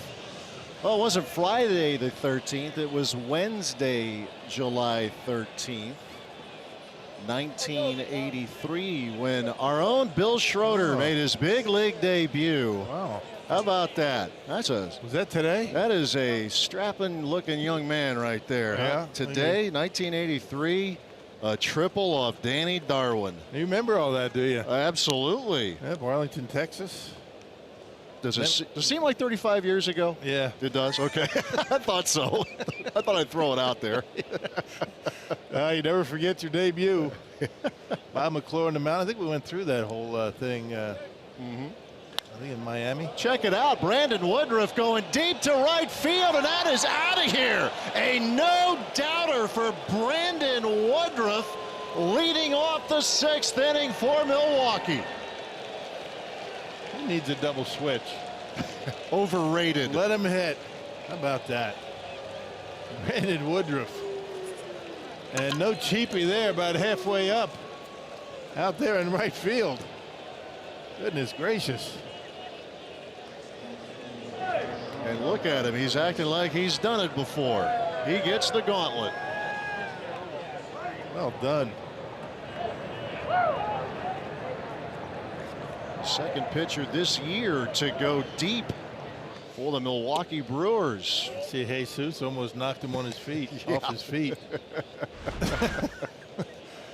Bingo, fastball 92 inside, and boy, he turns on it. Knocks it on out of here. It was down by 4. Watch where this one lands. Yep, halfway up. My goodness. Yeah. So Crushed it. Yeah, Woodruff joins Brent Suter in the pitcher's home run club. All right, now sit down, relax. You got to go out there and pitch.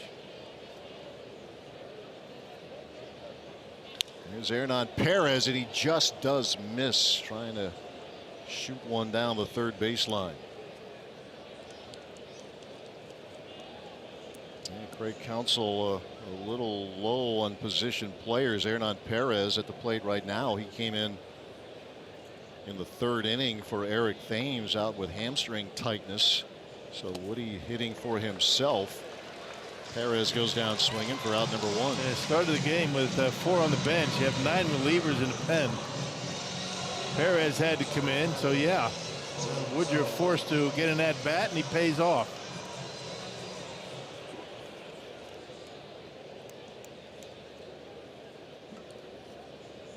No doubt about it, home run. And in both cases where the pitchers have gone deep, there was no doubt.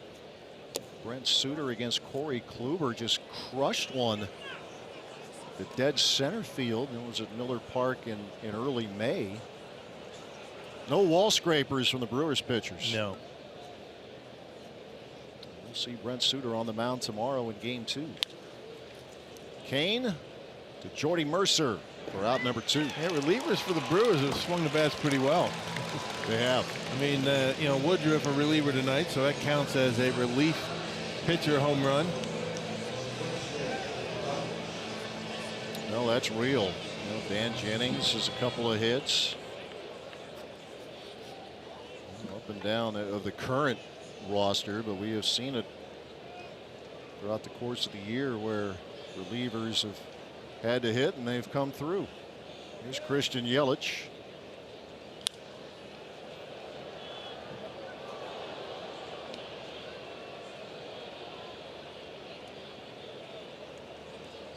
A ground ball to first and a strikeout for Yelich.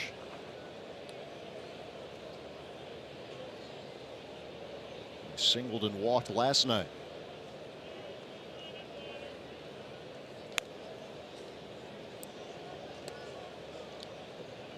Taylor Williams with a hit. Hader's got a hit.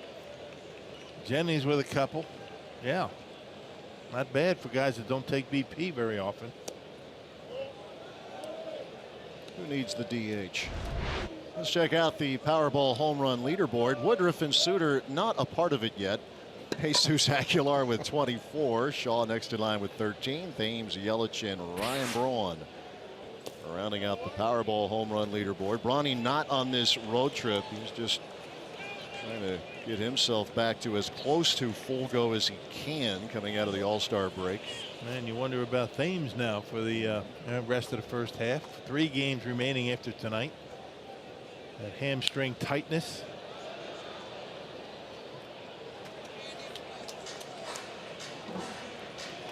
Brewers have covered injuries pretty well, but there's been a number of them. Yeah, at some point you think going to be pushing the limits here, but they have persevered to this point of the season as Yelich looks at strike 3 cold. That'll do it for the Brewers in the 6th, but Brandon Woodruff provides his team with a highlight as he rips one into the seats in right field. Still a lot of work to do though for the Brew Crew.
Yeah, six-time All-Star Dario, and just a, I know that the term of pros pro gets used an awful lot, but man, it just sure seems to apply to Chase Utley. And he's all business too. I mean, once he gets to the ballpark, he straps that uniform on. It's all about baseball. No messing around with Utley.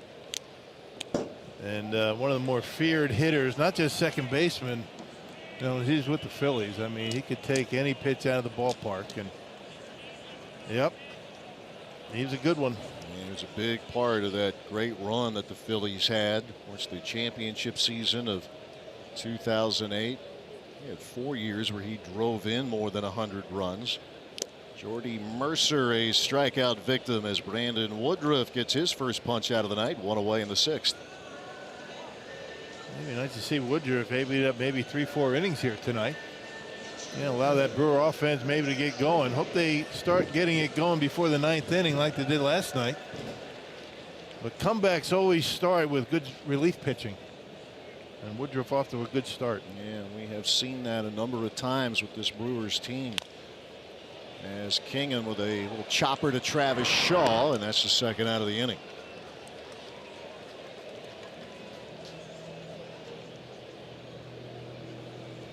Brewers have 24 come from behind wins this season, and a number of those have been made possible by moments like this or stretches like this where a Brandon Woodruff or whoever it might be just kind of restores a little order, gives those bats and the Brew Crew a chance to get going. Yeah, because once they start figuring it out, that Brewers offense can be explosive. So keep the lead at 4 for the Pirates and see what the Brewers can get going here. Here's Corey Dickerson, a couple of doubles and a ground ball to short.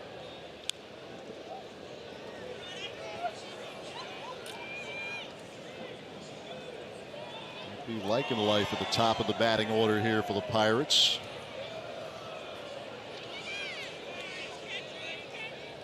Fourth time this week that hurdle has put him at the top.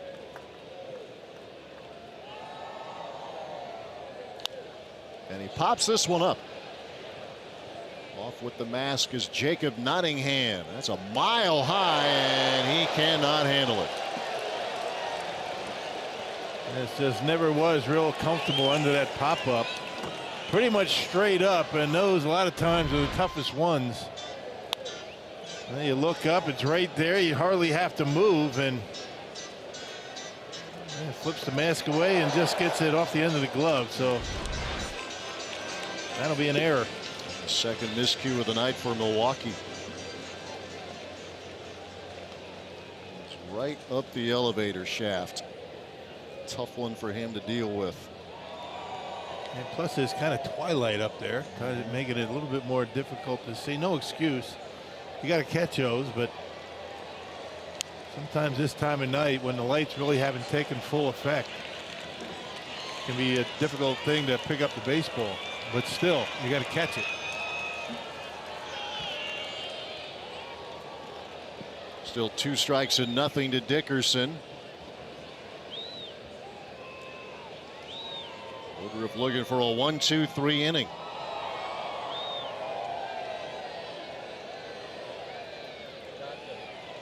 And he will get a 1-2-3 inning. A strikeout on a changeup. That gets Corey Dickerson. Still 6-2 Pirates. We move to the 7th.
All-Star Jesus Aguilar. He's heading to the All-Star game, which will be played on Fox in Washington, D.C. at Nationals Park on Tuesday evening. But before that, he's got the Home Run Derby on Monday. A look there. He's at the top seed, so that'll be fun to watch. He's the National League leader in home runs with 24 on the season. And I talked to Jesus before the game today. He does have some Home Run Derby experience. He said he participated in the AA All-Star game in 2013, did it again in 2015 in AAA, and in the same year participated in a Home Run Derby in Venezuela. So he says he's got experience. He does not believe in the myth that participating in a Home Run Derby changes your swing or affects it for the rest of the season. He's never won one, but he is going to have Brewers coach Carlos Subero go with him to DC to throw him the Home Run Derby. So that's the one he feels most comfortable with. Subero throws him BP every day before the game. So certainly we'll wish Jesus Aguilar the best. It'll be a lot of fun to watch him. Yeah, that's why we're going to be watching and see if Carlos Subero can serve up a lot of them for Aguilar to drive. That's some pressure. Uh-huh. I mean, you got time limit, 4 minutes, right? Exactly. So if you're a BP guy, like in this case Carlos, if he's not on and he's not really throwing the ball where Jesus wants it, I mean, that's on him. That's right. Of course, we don't want to tell him that. I mean, you don't want to put any added pressure on him. He'll be ready. Yeah. Plus, you're throwing BP, to a guy that there's no cage there. So it's a completely different scenario. Mm-hmm. Not as easy as just throwing batting practice on a daily basis. Oh, yeah, the lights are bright. Yeah, I've talked to Dale Swaim about that. He did it a couple times, for some Brewers. And he said it's a little unsettling. But back in those days, they didn't have a time limit. Right. Guys could take as many pitches as they want. Can't do that anymore. Yeah, you got to get on with it. Need tempo. Yeah. Try to shorten the length of the events. So no pressure on you, Carlos. No, none at all. And it's interesting too, Sophia, in her report mentioning that Jesus has no concern about what this might do in terms of getting back into game action. I guess if you think it will affect you, then it can affect you. We've heard some hitters through the years say that. But Jesus, with that nice easy swing that he has, he doesn't need to spin himself into the dirt. I don't think it'll mess up his swing at all. Tough timing there as he strikes out here, but we're talking about a 300 hitter. Brock, you've mentioned it many times. He's a good hitter who can also drive the ball out of the ballpark. Yeah, he's just not a home run hitter. Not a guy just looking to swing as hard as he can every time. But perception's reality, and again, if you're a hitter that feels as though that's going to affect you, then don't do it. I mean, that's okay. That's their prerogative. And some of the big home run hitters in the game are not participating, including Jose Ramirez of the Indians. Just thought, let's just shut her down. Right. Get ready for the post All-Star portion of the season. Aaron Judge. Mm-hmm. You don't have to be on the All-Star team to participate in a home run hitting contest. Right. It's interesting, just one American leaguer, Alex Bregman of the Astros.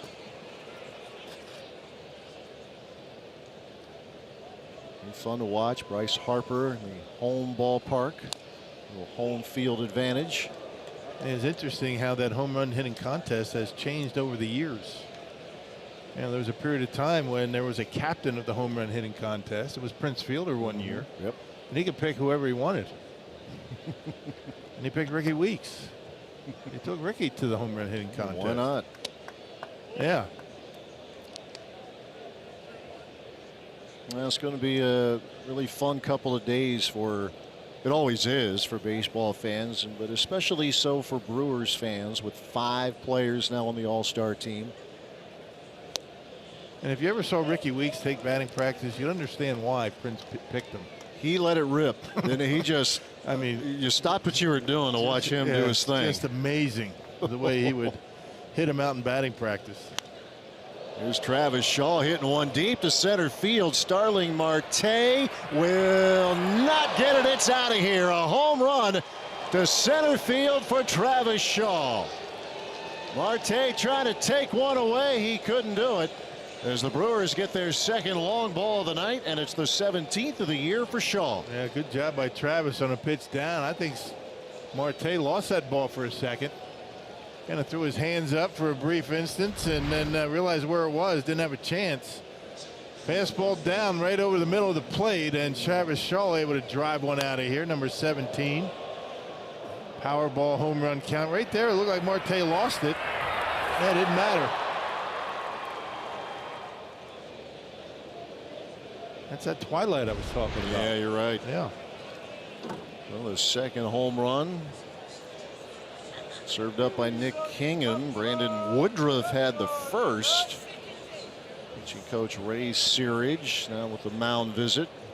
So Kingham now has given up 10 home runs this year, and now 9 starts, 4 of them against the Brewers. Manny Pena and Domingo Santana took him deep in Miller Park.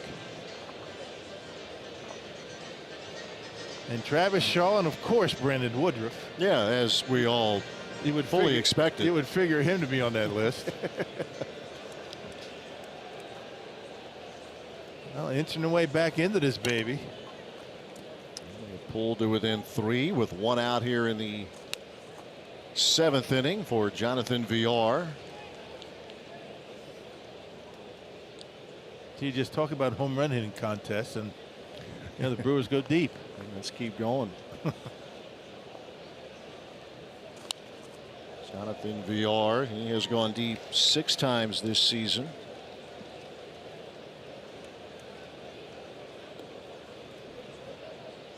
Three from either side of the plate for the switch hitter. Remember the first one of the early home runs, it was from the left side of the plate as he is now, and it was in New York. I mean, he just sent one down the left field line. You expected it to slice foul. It never did. Tucked it inside the foul pole. And most of his home runs have come to left field. 2-strike pitch. And that's going to drop into center field. And here come the Brewers. They are chipping away here on Nick Kingham. And you wonder how long Clint Hurd is going to stick with Kingham here.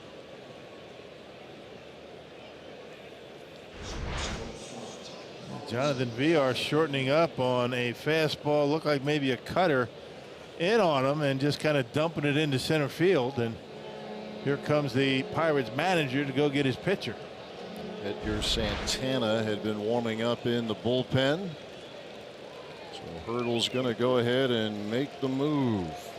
And now the Brewers are testing that bullpen. Hurdle went to it quite a bit more than maybe he expected last night. Good night's work for Kingham, but the Brewers have him out of there. And they'll see what they can do as Travis Shaw has pulled his club to within 3 here in the 7th.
A Travis Shaw home run, a Jonathan Villar single. Good night's work though for Pirates starter Nick Kingham. He had 4 3-up, 3-down innings, and he showed a very good breaking pitch. He kept the Brewers for the most part off his fastball. Now locating very well. And nice pitch on the outside corner there. So Kingham, 2 pretty good starts against the Brewers this year. 1 at Miller Park, 1 tonight. Badger Mutual Insurance plays of the game. Now he gives way to Edgar Santana. Yeah, good arm for Santana. 44th appearance For him, he's given up the 5 home runs, but 4 of them have come lately, last 18 innings. Faces Tyler Saladino.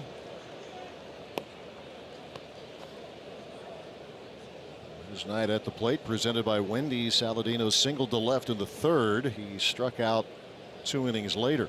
And Saladino with a fly ball into shallow left field. Coming in is Corey Dickerson. He'll put it away for out number 2. Santana likes to work the 2-seam fastball and the slider together. And when he's right, he gets some ground balls. Last appeared in a game for the Pirates on Wednesday against the Nationals. He has made 7 consecutive scoreless appearances. They continue to build the back end of that bullpen. Guys like Santana, Kyle Crick, and then their closer Felipe Vasquez. But we've mentioned he has been very busy. Vasquez, he's appeared in 5 of the last 6 games, including last night. Here's Jacob Nottingham. Yeah, bullpen earned run average for the Pirates down near the bottom of the league, but they've been much better lately.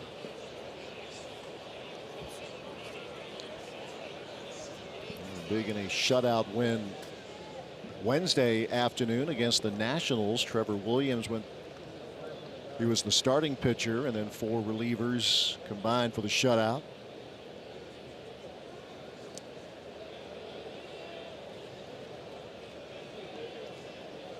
Santana made his big league debut last year. He was back and forth between the Pirates and AAA Indianapolis. 26 years old.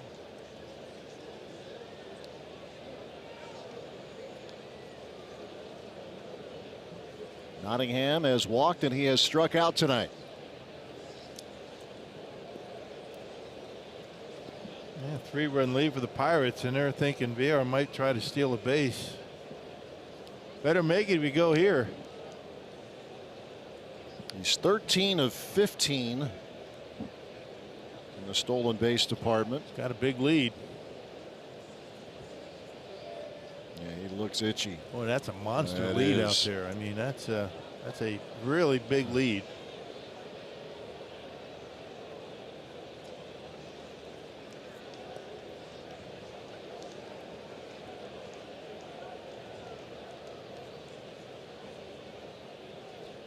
His single ended the night for Nick Kingham. Runner holds, and Nottingham with a fly ball to center field. Starling Marte will squeeze it, and that is out number 3. But the Brewers get a run closer, courtesy of that man, Travis Shaw, as he goes downtown for the 17th time this season. Stretch time in Pittsburgh. Pirates lead 6-3.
It's leading the Brewers 6-3, game 2 of this series.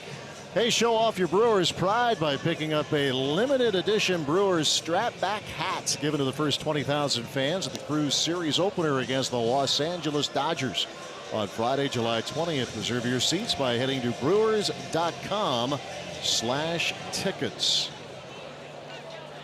Nice warm Friday night in Pittsburgh. Brandon Woodruff doing what he can to keep his team in the game, both on the mound and at the plate. He has homered tonight, his first big league bomb, and out for his third inning of work. Put the Pirates down in order in the sixth. He's given up just one hit. That was a Josh Bell one-out single in the fifth, and Josh Harrison followed by rolling into a double play. Starling Marte will lead things off.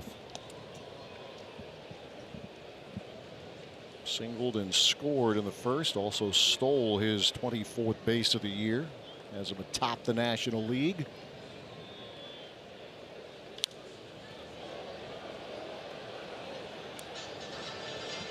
A little mental break that Clint Hurdle gave Marte has proved very beneficial. Sat him down for about 3 games recently, and since then he has been hitting a bunch. 9-game hitting streak now.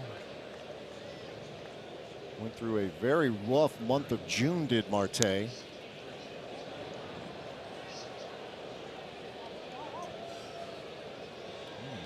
put together a pretty good first half and then some for his manager, though.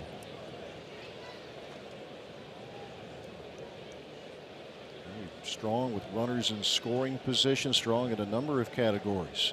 Woodruff trying to put him away.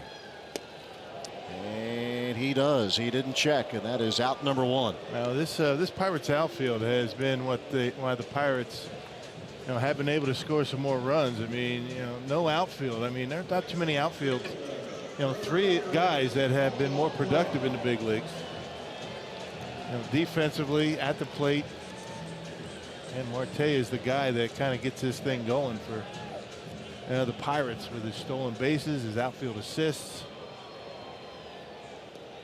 Pretty good outfield, even without Andrew McCutchen. Yeah, it's been good for a while. Here is Gregory Polanco.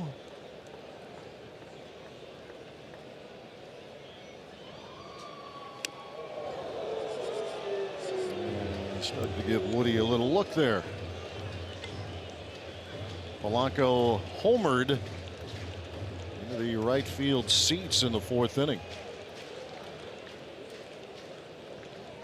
Goes with just 1 hit since.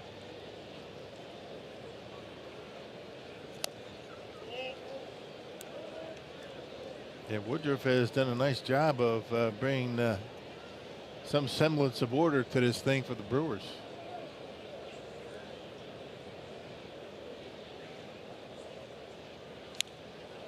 2-1 the count.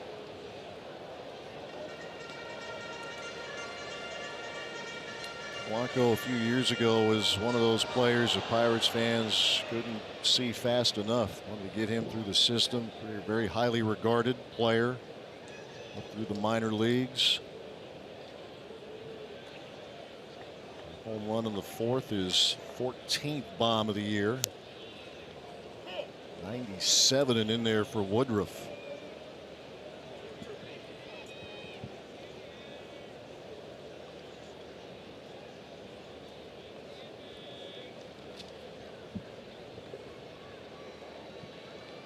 The 2-2. Aguilar can't get it, but VR is there on the shift, and that is out number 2. Defensive positioning. Yeah, nice job by Brandon Woodruff not to give up on it. Realize where VR was playing. VR had to put something on that throw, and right on the money to Woodruff, who was covering the bag. That was a pretty play. Aguilar not able to get there. Woodruff keeps coming, and look at the throw from VR. Able to get him at first base.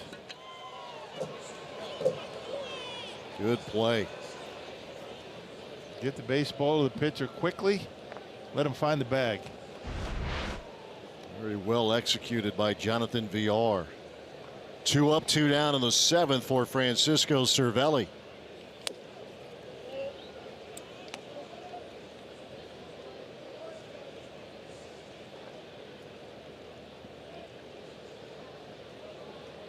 Cervelli has walked and scored. He is grounded to short and struck out in the 4th inning.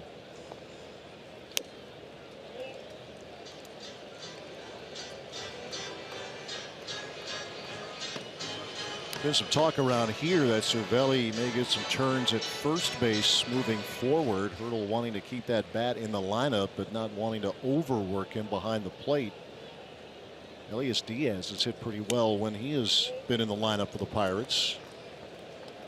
And they got Josh Bell, the switch hitter, over at first base, so it's not going to be a right-left thing. Maybe just a day off for Bell. And throw Cervelli out there.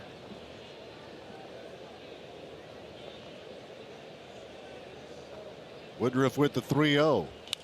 And swinging away is Cervelli. And Travis Shaw will take care of it. And Brandon Woodruff with another 1-2-3 inning. He is keeping his club in the fight.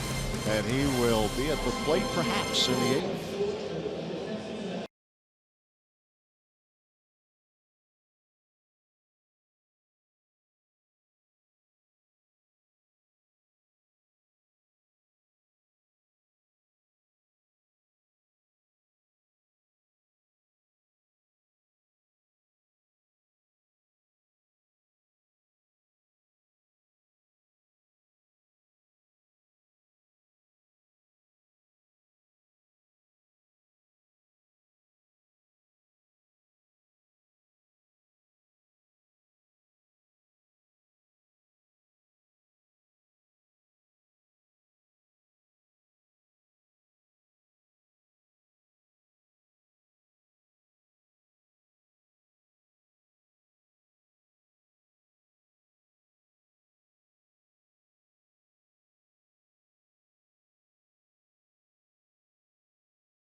About all of this with the non-waiver trade deadline, there still is the deadline at the end of August, and I bring that up because the Houston Astros last year were given the business.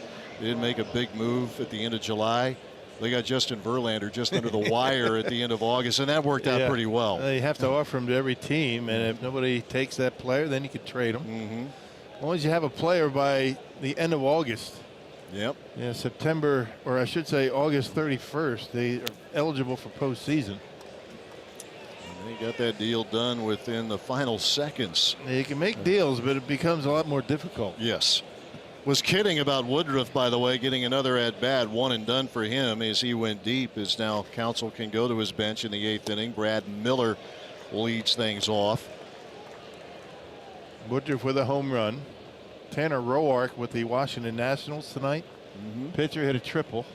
Syndergaard has a single. Yeah. They wonder if a National League pitcher out there or an American League guy gets a double, so a pitcher cycle. Pitchers with a cycle. Well, Brandon did his part, did the heaviest of the lifting. A ball, 2 strikes to Miller. I don't know, that triple. I was going to say, yeah, you're right. That's kind of a tough one for a pitcher. Yep. They said that was kind of a crazy triple that he hit. Little comebacker to Edgar Santana for the first out. Didn't see it, but it wasn't apparently a conventional one. Hey, tonight's time of the game winner. Paddle in into Forest if they call the Brewers by 10 o'clock tomorrow morning. They get 40 tickets to a Friday night game in the Miller Lite Beer Pen. This offer courtesy of the Tavern League of Wisconsin and Miller Lite. Paddle in. Where's a Miller Lite? Yeah, there you go. There you go. Looking nice and comfortable on a Friday night.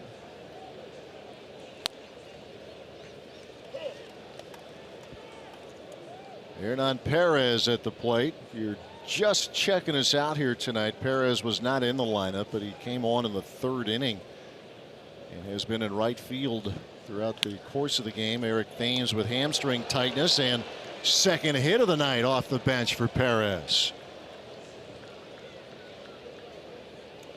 Yeah, doing a nice job out there, coming in and providing a couple of base hits. Fastball up and away, 95, the 4-seamer, and Hernan able to sneak it into center, just out of the reach of Jordy Mercer. Another base hit. Somebody knock one out of here. How about that? Sounds like a plan. Bloop and a blast. Francisco Cervelli will have a chat with Edgar Santana. Nick Kingham went 6 1/3, 5 hits, 3 runs, couple of solo homers. Activity in both bullpens. A good 3 innings of work for Brandon Woodruff tonight.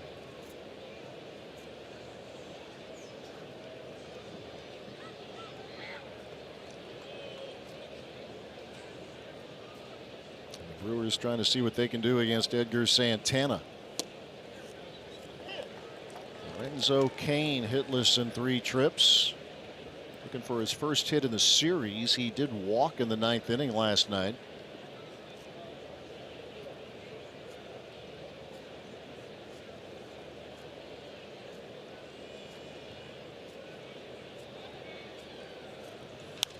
And this will slip through past a diving Harrison, a base hit, and the tying run will come to the plate.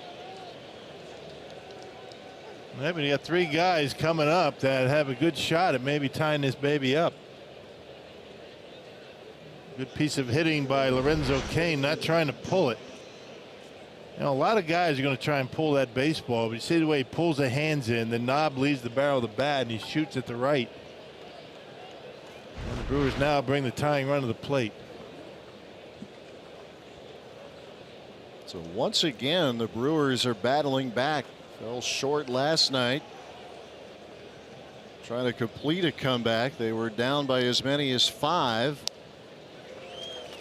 Solo home runs from Brandon Woodruff and Travis Shaw getting the crew within striking distance, and now 1-out singles from Perez and Cain in the 8th.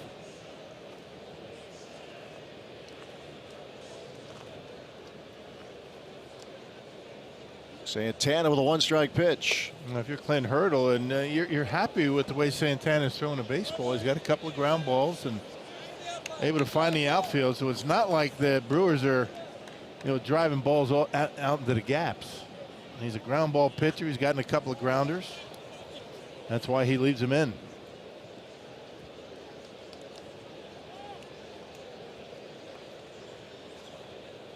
Go back to last night where the Brewers forced Hurdle to turn to his closer, his all-star closer. Maybe they can create that into an opportunity here tonight.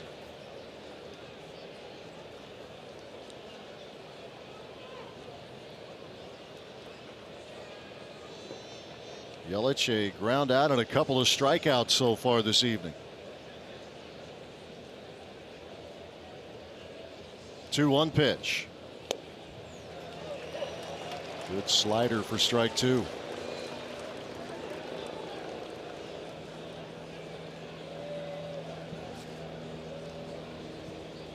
Three stints with the Pirates last year for Santana.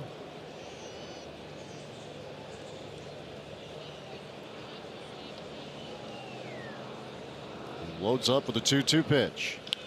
And that is hit in the air to left field. Going back is Dickerson. Got turned around, but he'll make the catch. And as the runners retreat, 2 men out in the 8th. Yeah, Lorenzo Cain had already rounded second base, thinking if that ball is off the wall, he's going to score. Nice catch by Dickerson, an accomplished outfielder out there. Pretty good job by Yelich to take that one to the opposite field. Dickerson turned himself around, but able to make the adjustment and haul it in. We're going to see a double switch here for the Pirates.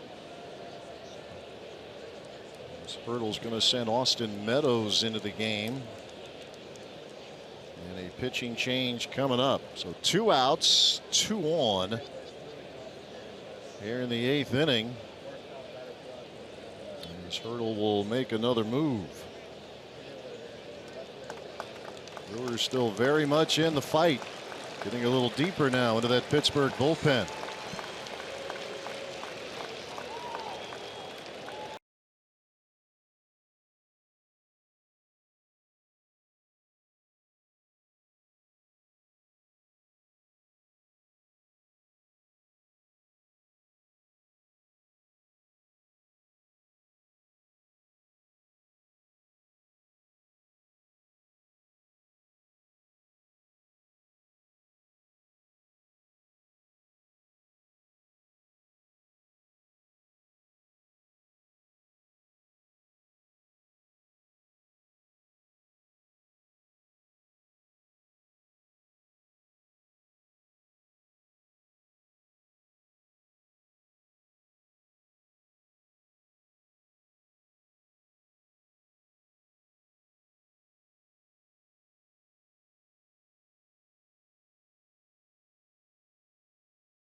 Here in the 8th inning with 2 men on and 2 men out, with Hurdle now making a double switch. Kyle Crick now on the mound for Pittsburgh. Yeah, this guy has been pretty good. More strikeouts than innings pitched. The 212 earned run average in game number 37 for Crick, has made 12 consecutive scoreless appearances. And Austin Meadows now in the game. He will handle things in right field. He is in for Gregory Polanco. Another big opportunity for Jesus Aguilar. Hernan Perez, the runner, at second. Lorenzo Cain at first. And Aguilar takes a fastball for strike 1. Hey, Perez and Cain are getting some humongous jumps, humongous leads. Very fun statistic for a couple of the Brewers' home run hitters. It makes sense that Jesus would be near the top in that category. He homered last night, his 24th of the year. And he is down 2 strikes and nothing. Yeah, pretty good fastball. Got a little run to it.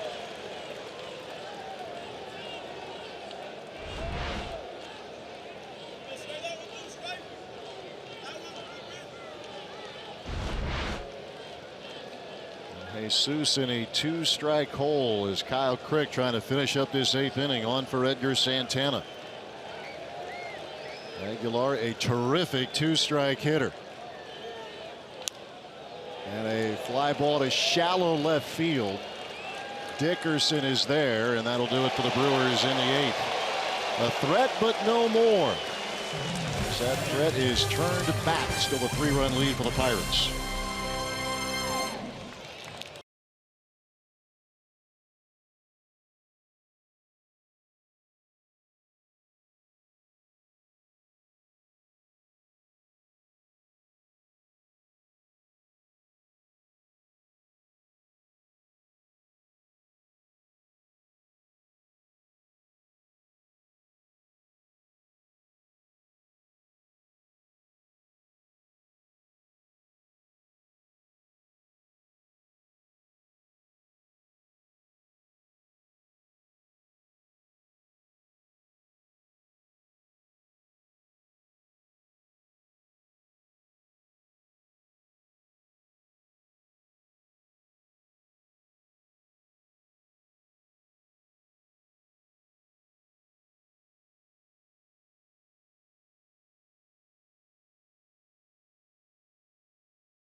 So getting some good work out of Brandon Woodruff, and now he will turn things over to Jacob Barnes.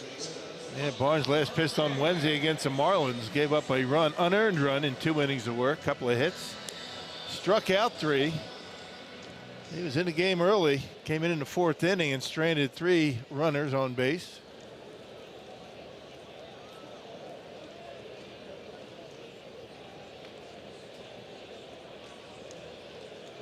Brewers will have Shaw, Villar, and Saladino in the 9th inning. Opportunity missed for the Brewers in the top half.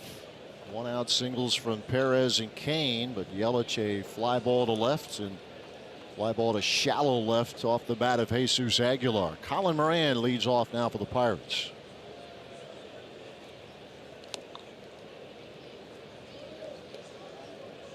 RBI single for Moran in the 1st, and he singled and scored in the 3rd. And it looks like with the double switch, Clint Hurdle is going to be counting on Crick to finish this one out. Mentioned that Vasquez probably not available tonight.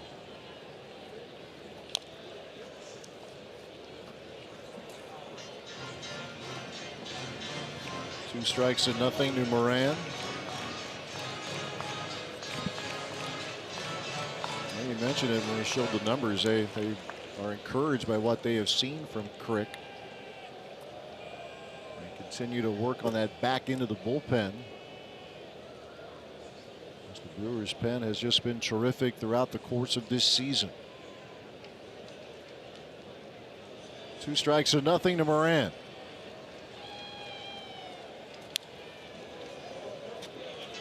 Jacob Barnes throwing an awful lot of cutters these days, and you don't see too many of the 4-seamers very often. He still has a good one, 97, 98.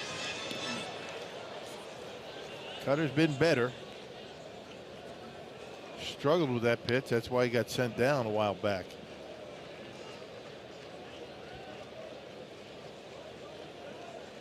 Got it straightened out. Good work within side sessions for Barnes. Getting himself back up to the big club. Missed with one there. A ball, 2 strikes.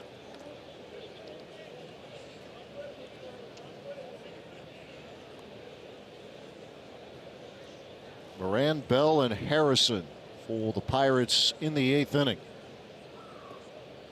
10 hits tonight for the Pirates to go with those 6 runs. 9 of those hits off of Junior Guerra through 4 innings. And all of the runs. And Moran hits one sharply into center field, and that is hit number 3 for Colin Moran tonight. I mentioned Brewers in this series just trying to get some fresh arms up from Colorado Springs, and tonight it was Woodruff's turn, and he made good on it. Yeah, 3 scoreless innings, gave up a hit, 3 strikeouts, and really mixed it up well. He had a good changeup tonight. Fastball was in the upper 90s and did exactly what Craig Counsell wanted him to do, except for the home run. That was a surprise. Didn't expect that, but yeah, good work from Brandon Woodruff to keep the Pirates off the board. Leadoff single here in the 8th, and now Josh Bell to the plate. Yeah, we got him out tonight. A double and 2 singles, everything into center field tonight for Bell. Double was to right center, a run scoring double.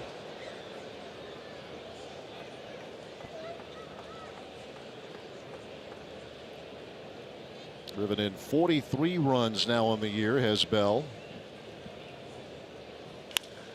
And he ropes one into the gap into right center field. That's going to go to the wall. Moran will be waved around. And Bell turning for third. The throw from Saladino, and safe at third is Josh Bell. A 4-run lead for the Pirates. And another cut fastball from Barnes, and Josh Bell is barreling up everything tonight. That ball was smoked out there into the gap in right center. Cutter 91, 92 rather, and you know, down and in, that's a danger zone against a lefty. He rips it out there, and that was Saladino's throw to third base off the mark. Had it been on the money, they would have had him at third easily. That's a big run. Yeah, it is. Now Josh Harrison at the plate. Brewers inching the infield in. And a ground ball to second. Looking back, the runner is VR for out number 1.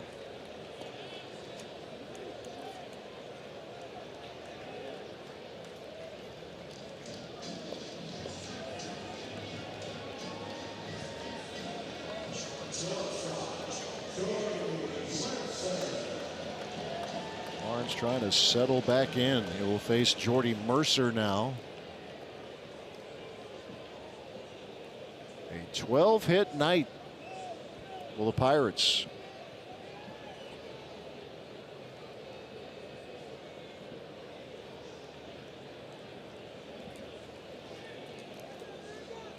Jordy Mercer at the plate. And he lifts one foul down the line. There's a fastball, four-seamer. And 96 to 98 for Barnes. He's thrown a lot of cutters lately. Just about exclusively cut fastballs.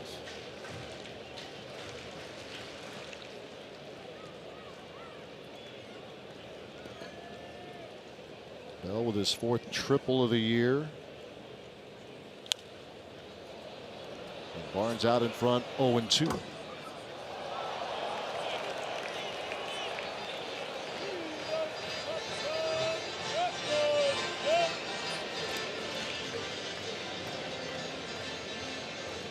Dealing with the hitter who has hurt Milwaukee in this series. Mercer, a 4 RBI night last night. He's driven in a run tonight. Run scoring double in the 3rd. That's sandwiched in between a couple of strikeouts.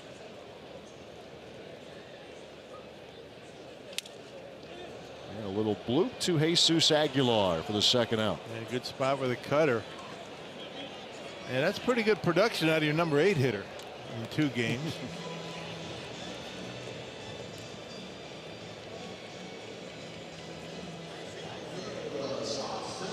2 away for Austin Meadows. Getting a fair amount of playing time early and not a whole lot of late. Meadows, 23-year-old, 1st-round draft pick back in 2013. He was the 9th overall pick. He had committed to Clemson.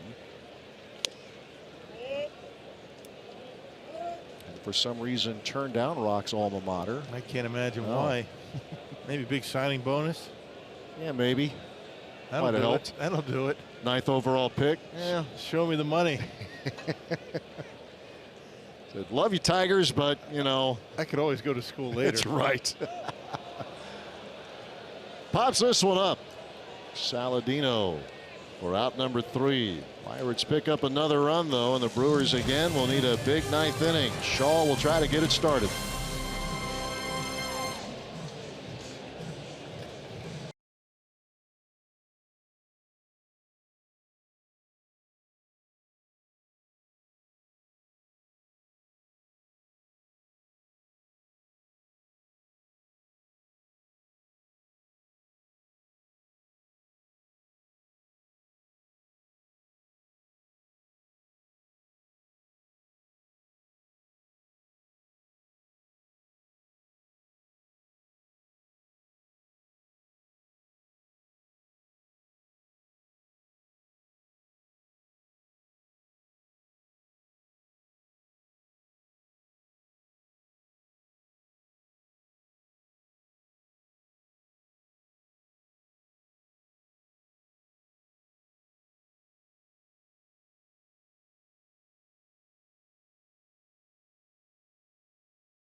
That home run for Travis Shaw was his 17th of the year.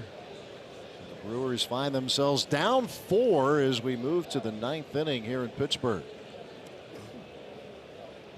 Shaw will lead things off. Shaw, VR, and Saladino.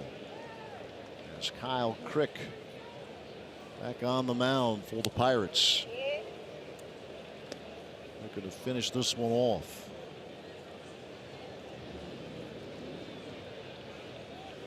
3 runs, 7 hits, a couple of errors for Milwaukee tonight. Yeah, Crick with 1 save on the year.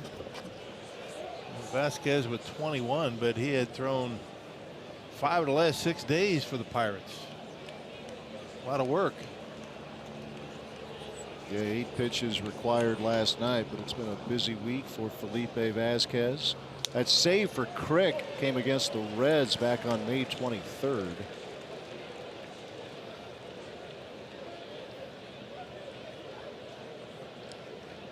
Ball 2 strikes to Shaw, who looks at this alignment, and he has looked at this a whole lot this year. And this is well hit into center field, but Marte will catch up to it for the first out of the inning.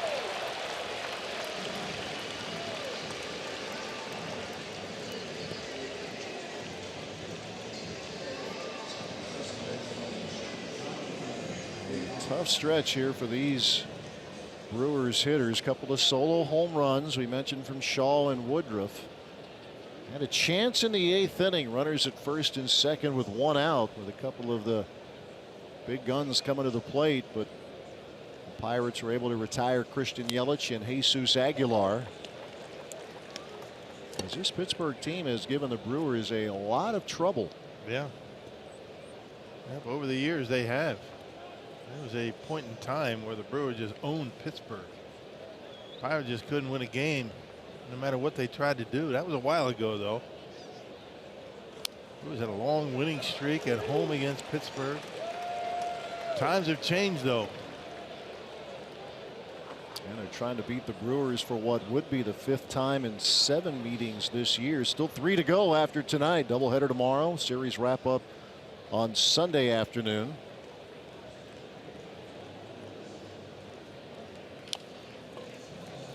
Chopper out in front of the plate. Cervelli unable to make the play as a throw pulls Bell off the bag.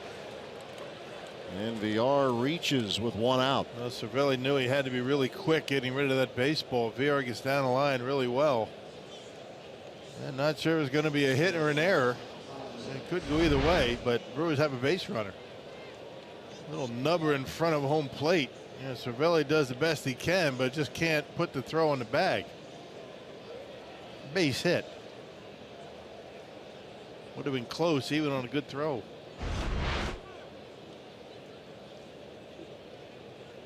Second hit of the night.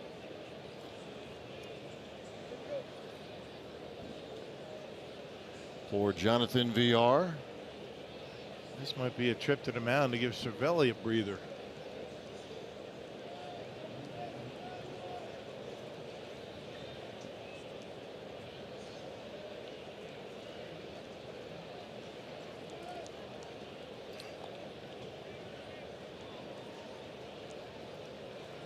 So he has bought said time, and Kyle Crick will go to work against Saladino.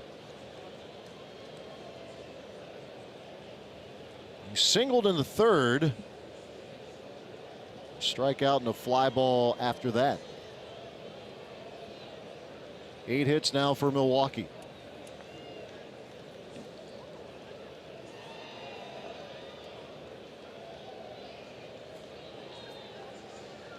They made it interesting in the 9th inning last night, did the Brewers. A couple of runs they scored, had the bases loaded before a double play ended the game. 6-3 last night, 7-3 right now. And a fastball for strike 1.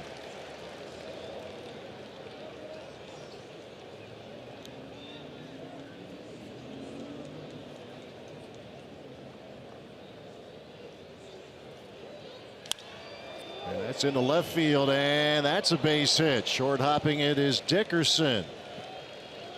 Runners at first and second with 1 out. Saladino stung that one. Got 4 hits in the series.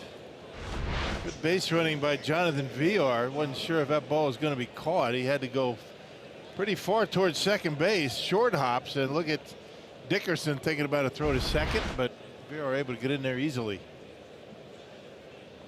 Villar gets too close to second and he catches it on the fly. It's a double play. Game over. Now Jacob Nottingham at the plate.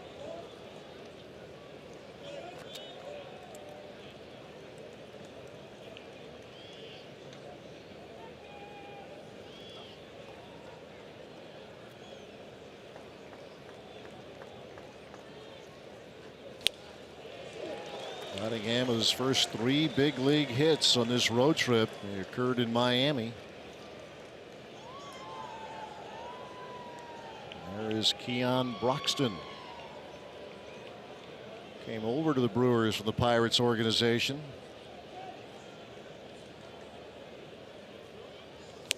And cannot catch up to the fastball. Nottingham down to the count 1-2. Yeah, right down the middle.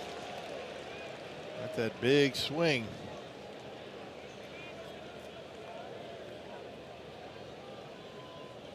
Rick made the move from starter to reliever a couple of years ago. Runners on the move. Pitch swung on and missed. Throw to third. Not in time. As Villar to third. Saladino to second. Oh, that is a huge risk. Yeah, it really is. Those runs. You're down 4. That means nothing. Wow. Would have been a heck of a way to end it. A strike him out, throw him out, down by 4. A little too close for comfort. I think if Moran is by the bag, he's going to be out, but I can't imagine why he would run there. Yeah, I think the Pirates are going to want to take a look here. Why not?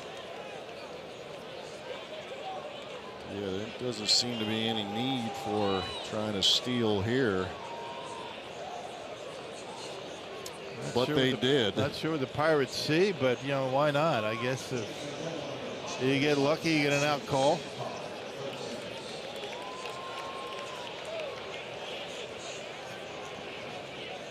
On the field was safe. Does he hold the bag? Looks like he's all right. It doesn't matter. Yeah, he held the bag, but Moran kind of took the glove off his body. Check it out. He's safe there.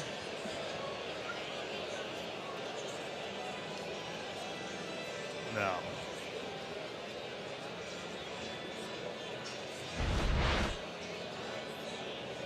Well, you're down by 4 runs, and you get thrown out stealing third base. That is beyond a base running blunder. A little bit too close for comfort for VR. Yeah, that got Jonathan benched a couple of years ago. A couple of occasions where trying to steal third with 2 outs with a power hitter like Ryan Braun or someone like that at the plate. I'm still looking at it. Maybe Yeah. there's something that we can't see, but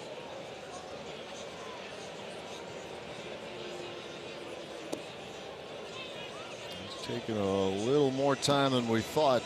We'll take a look at it in New York. yeah, I know we've been surprised before, and maybe there's an angle there that we don't see, but yeah, he's clearly safe here. Now, does any part of VR's body come off the bag when the glove is on him? Everything's good there. No problem here. Now the hand comes up. Is the knee on the bag? It looks like it is. And is the glove on VR's body? Can't tell there.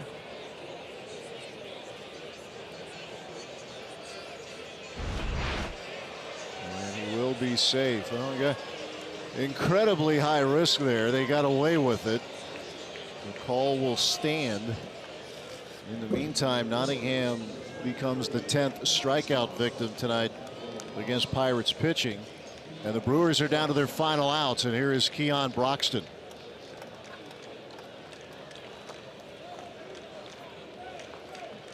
Trying to find his stroke at the plate, but he has made some spectacular catches out in center field once again since being called up. just needs to figure out a way to get on base. A walk is good here. Get the tying run of the plate. Hernan Perez hoping for that opportunity. Crick landing a slider for the first strike.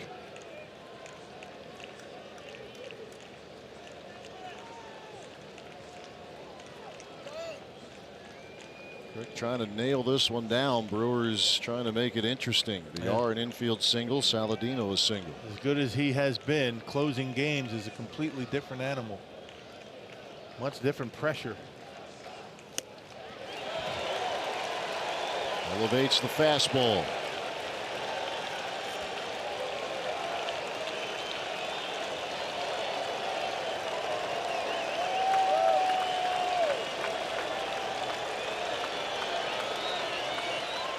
The 25-year-old Kyle Crick ahead of the count, 0-2.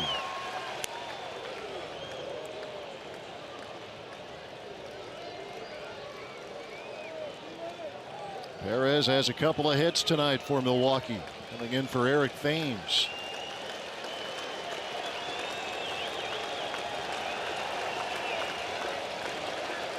The 1-2.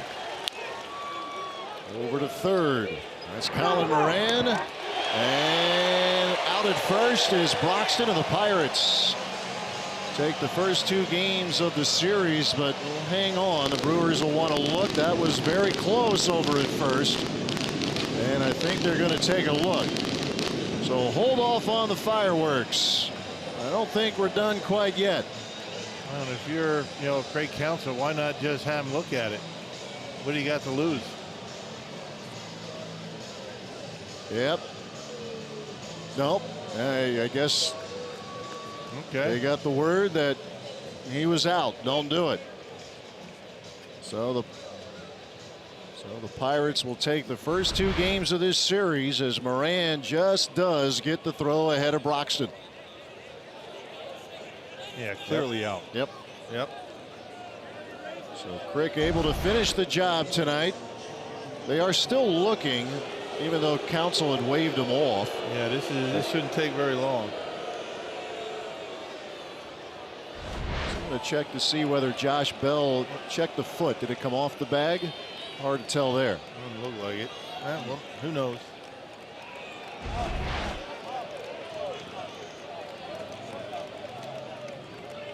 But they will give it a look.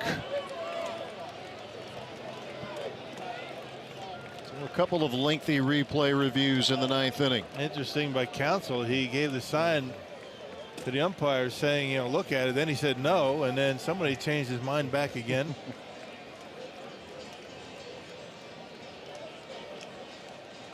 And that will end the game.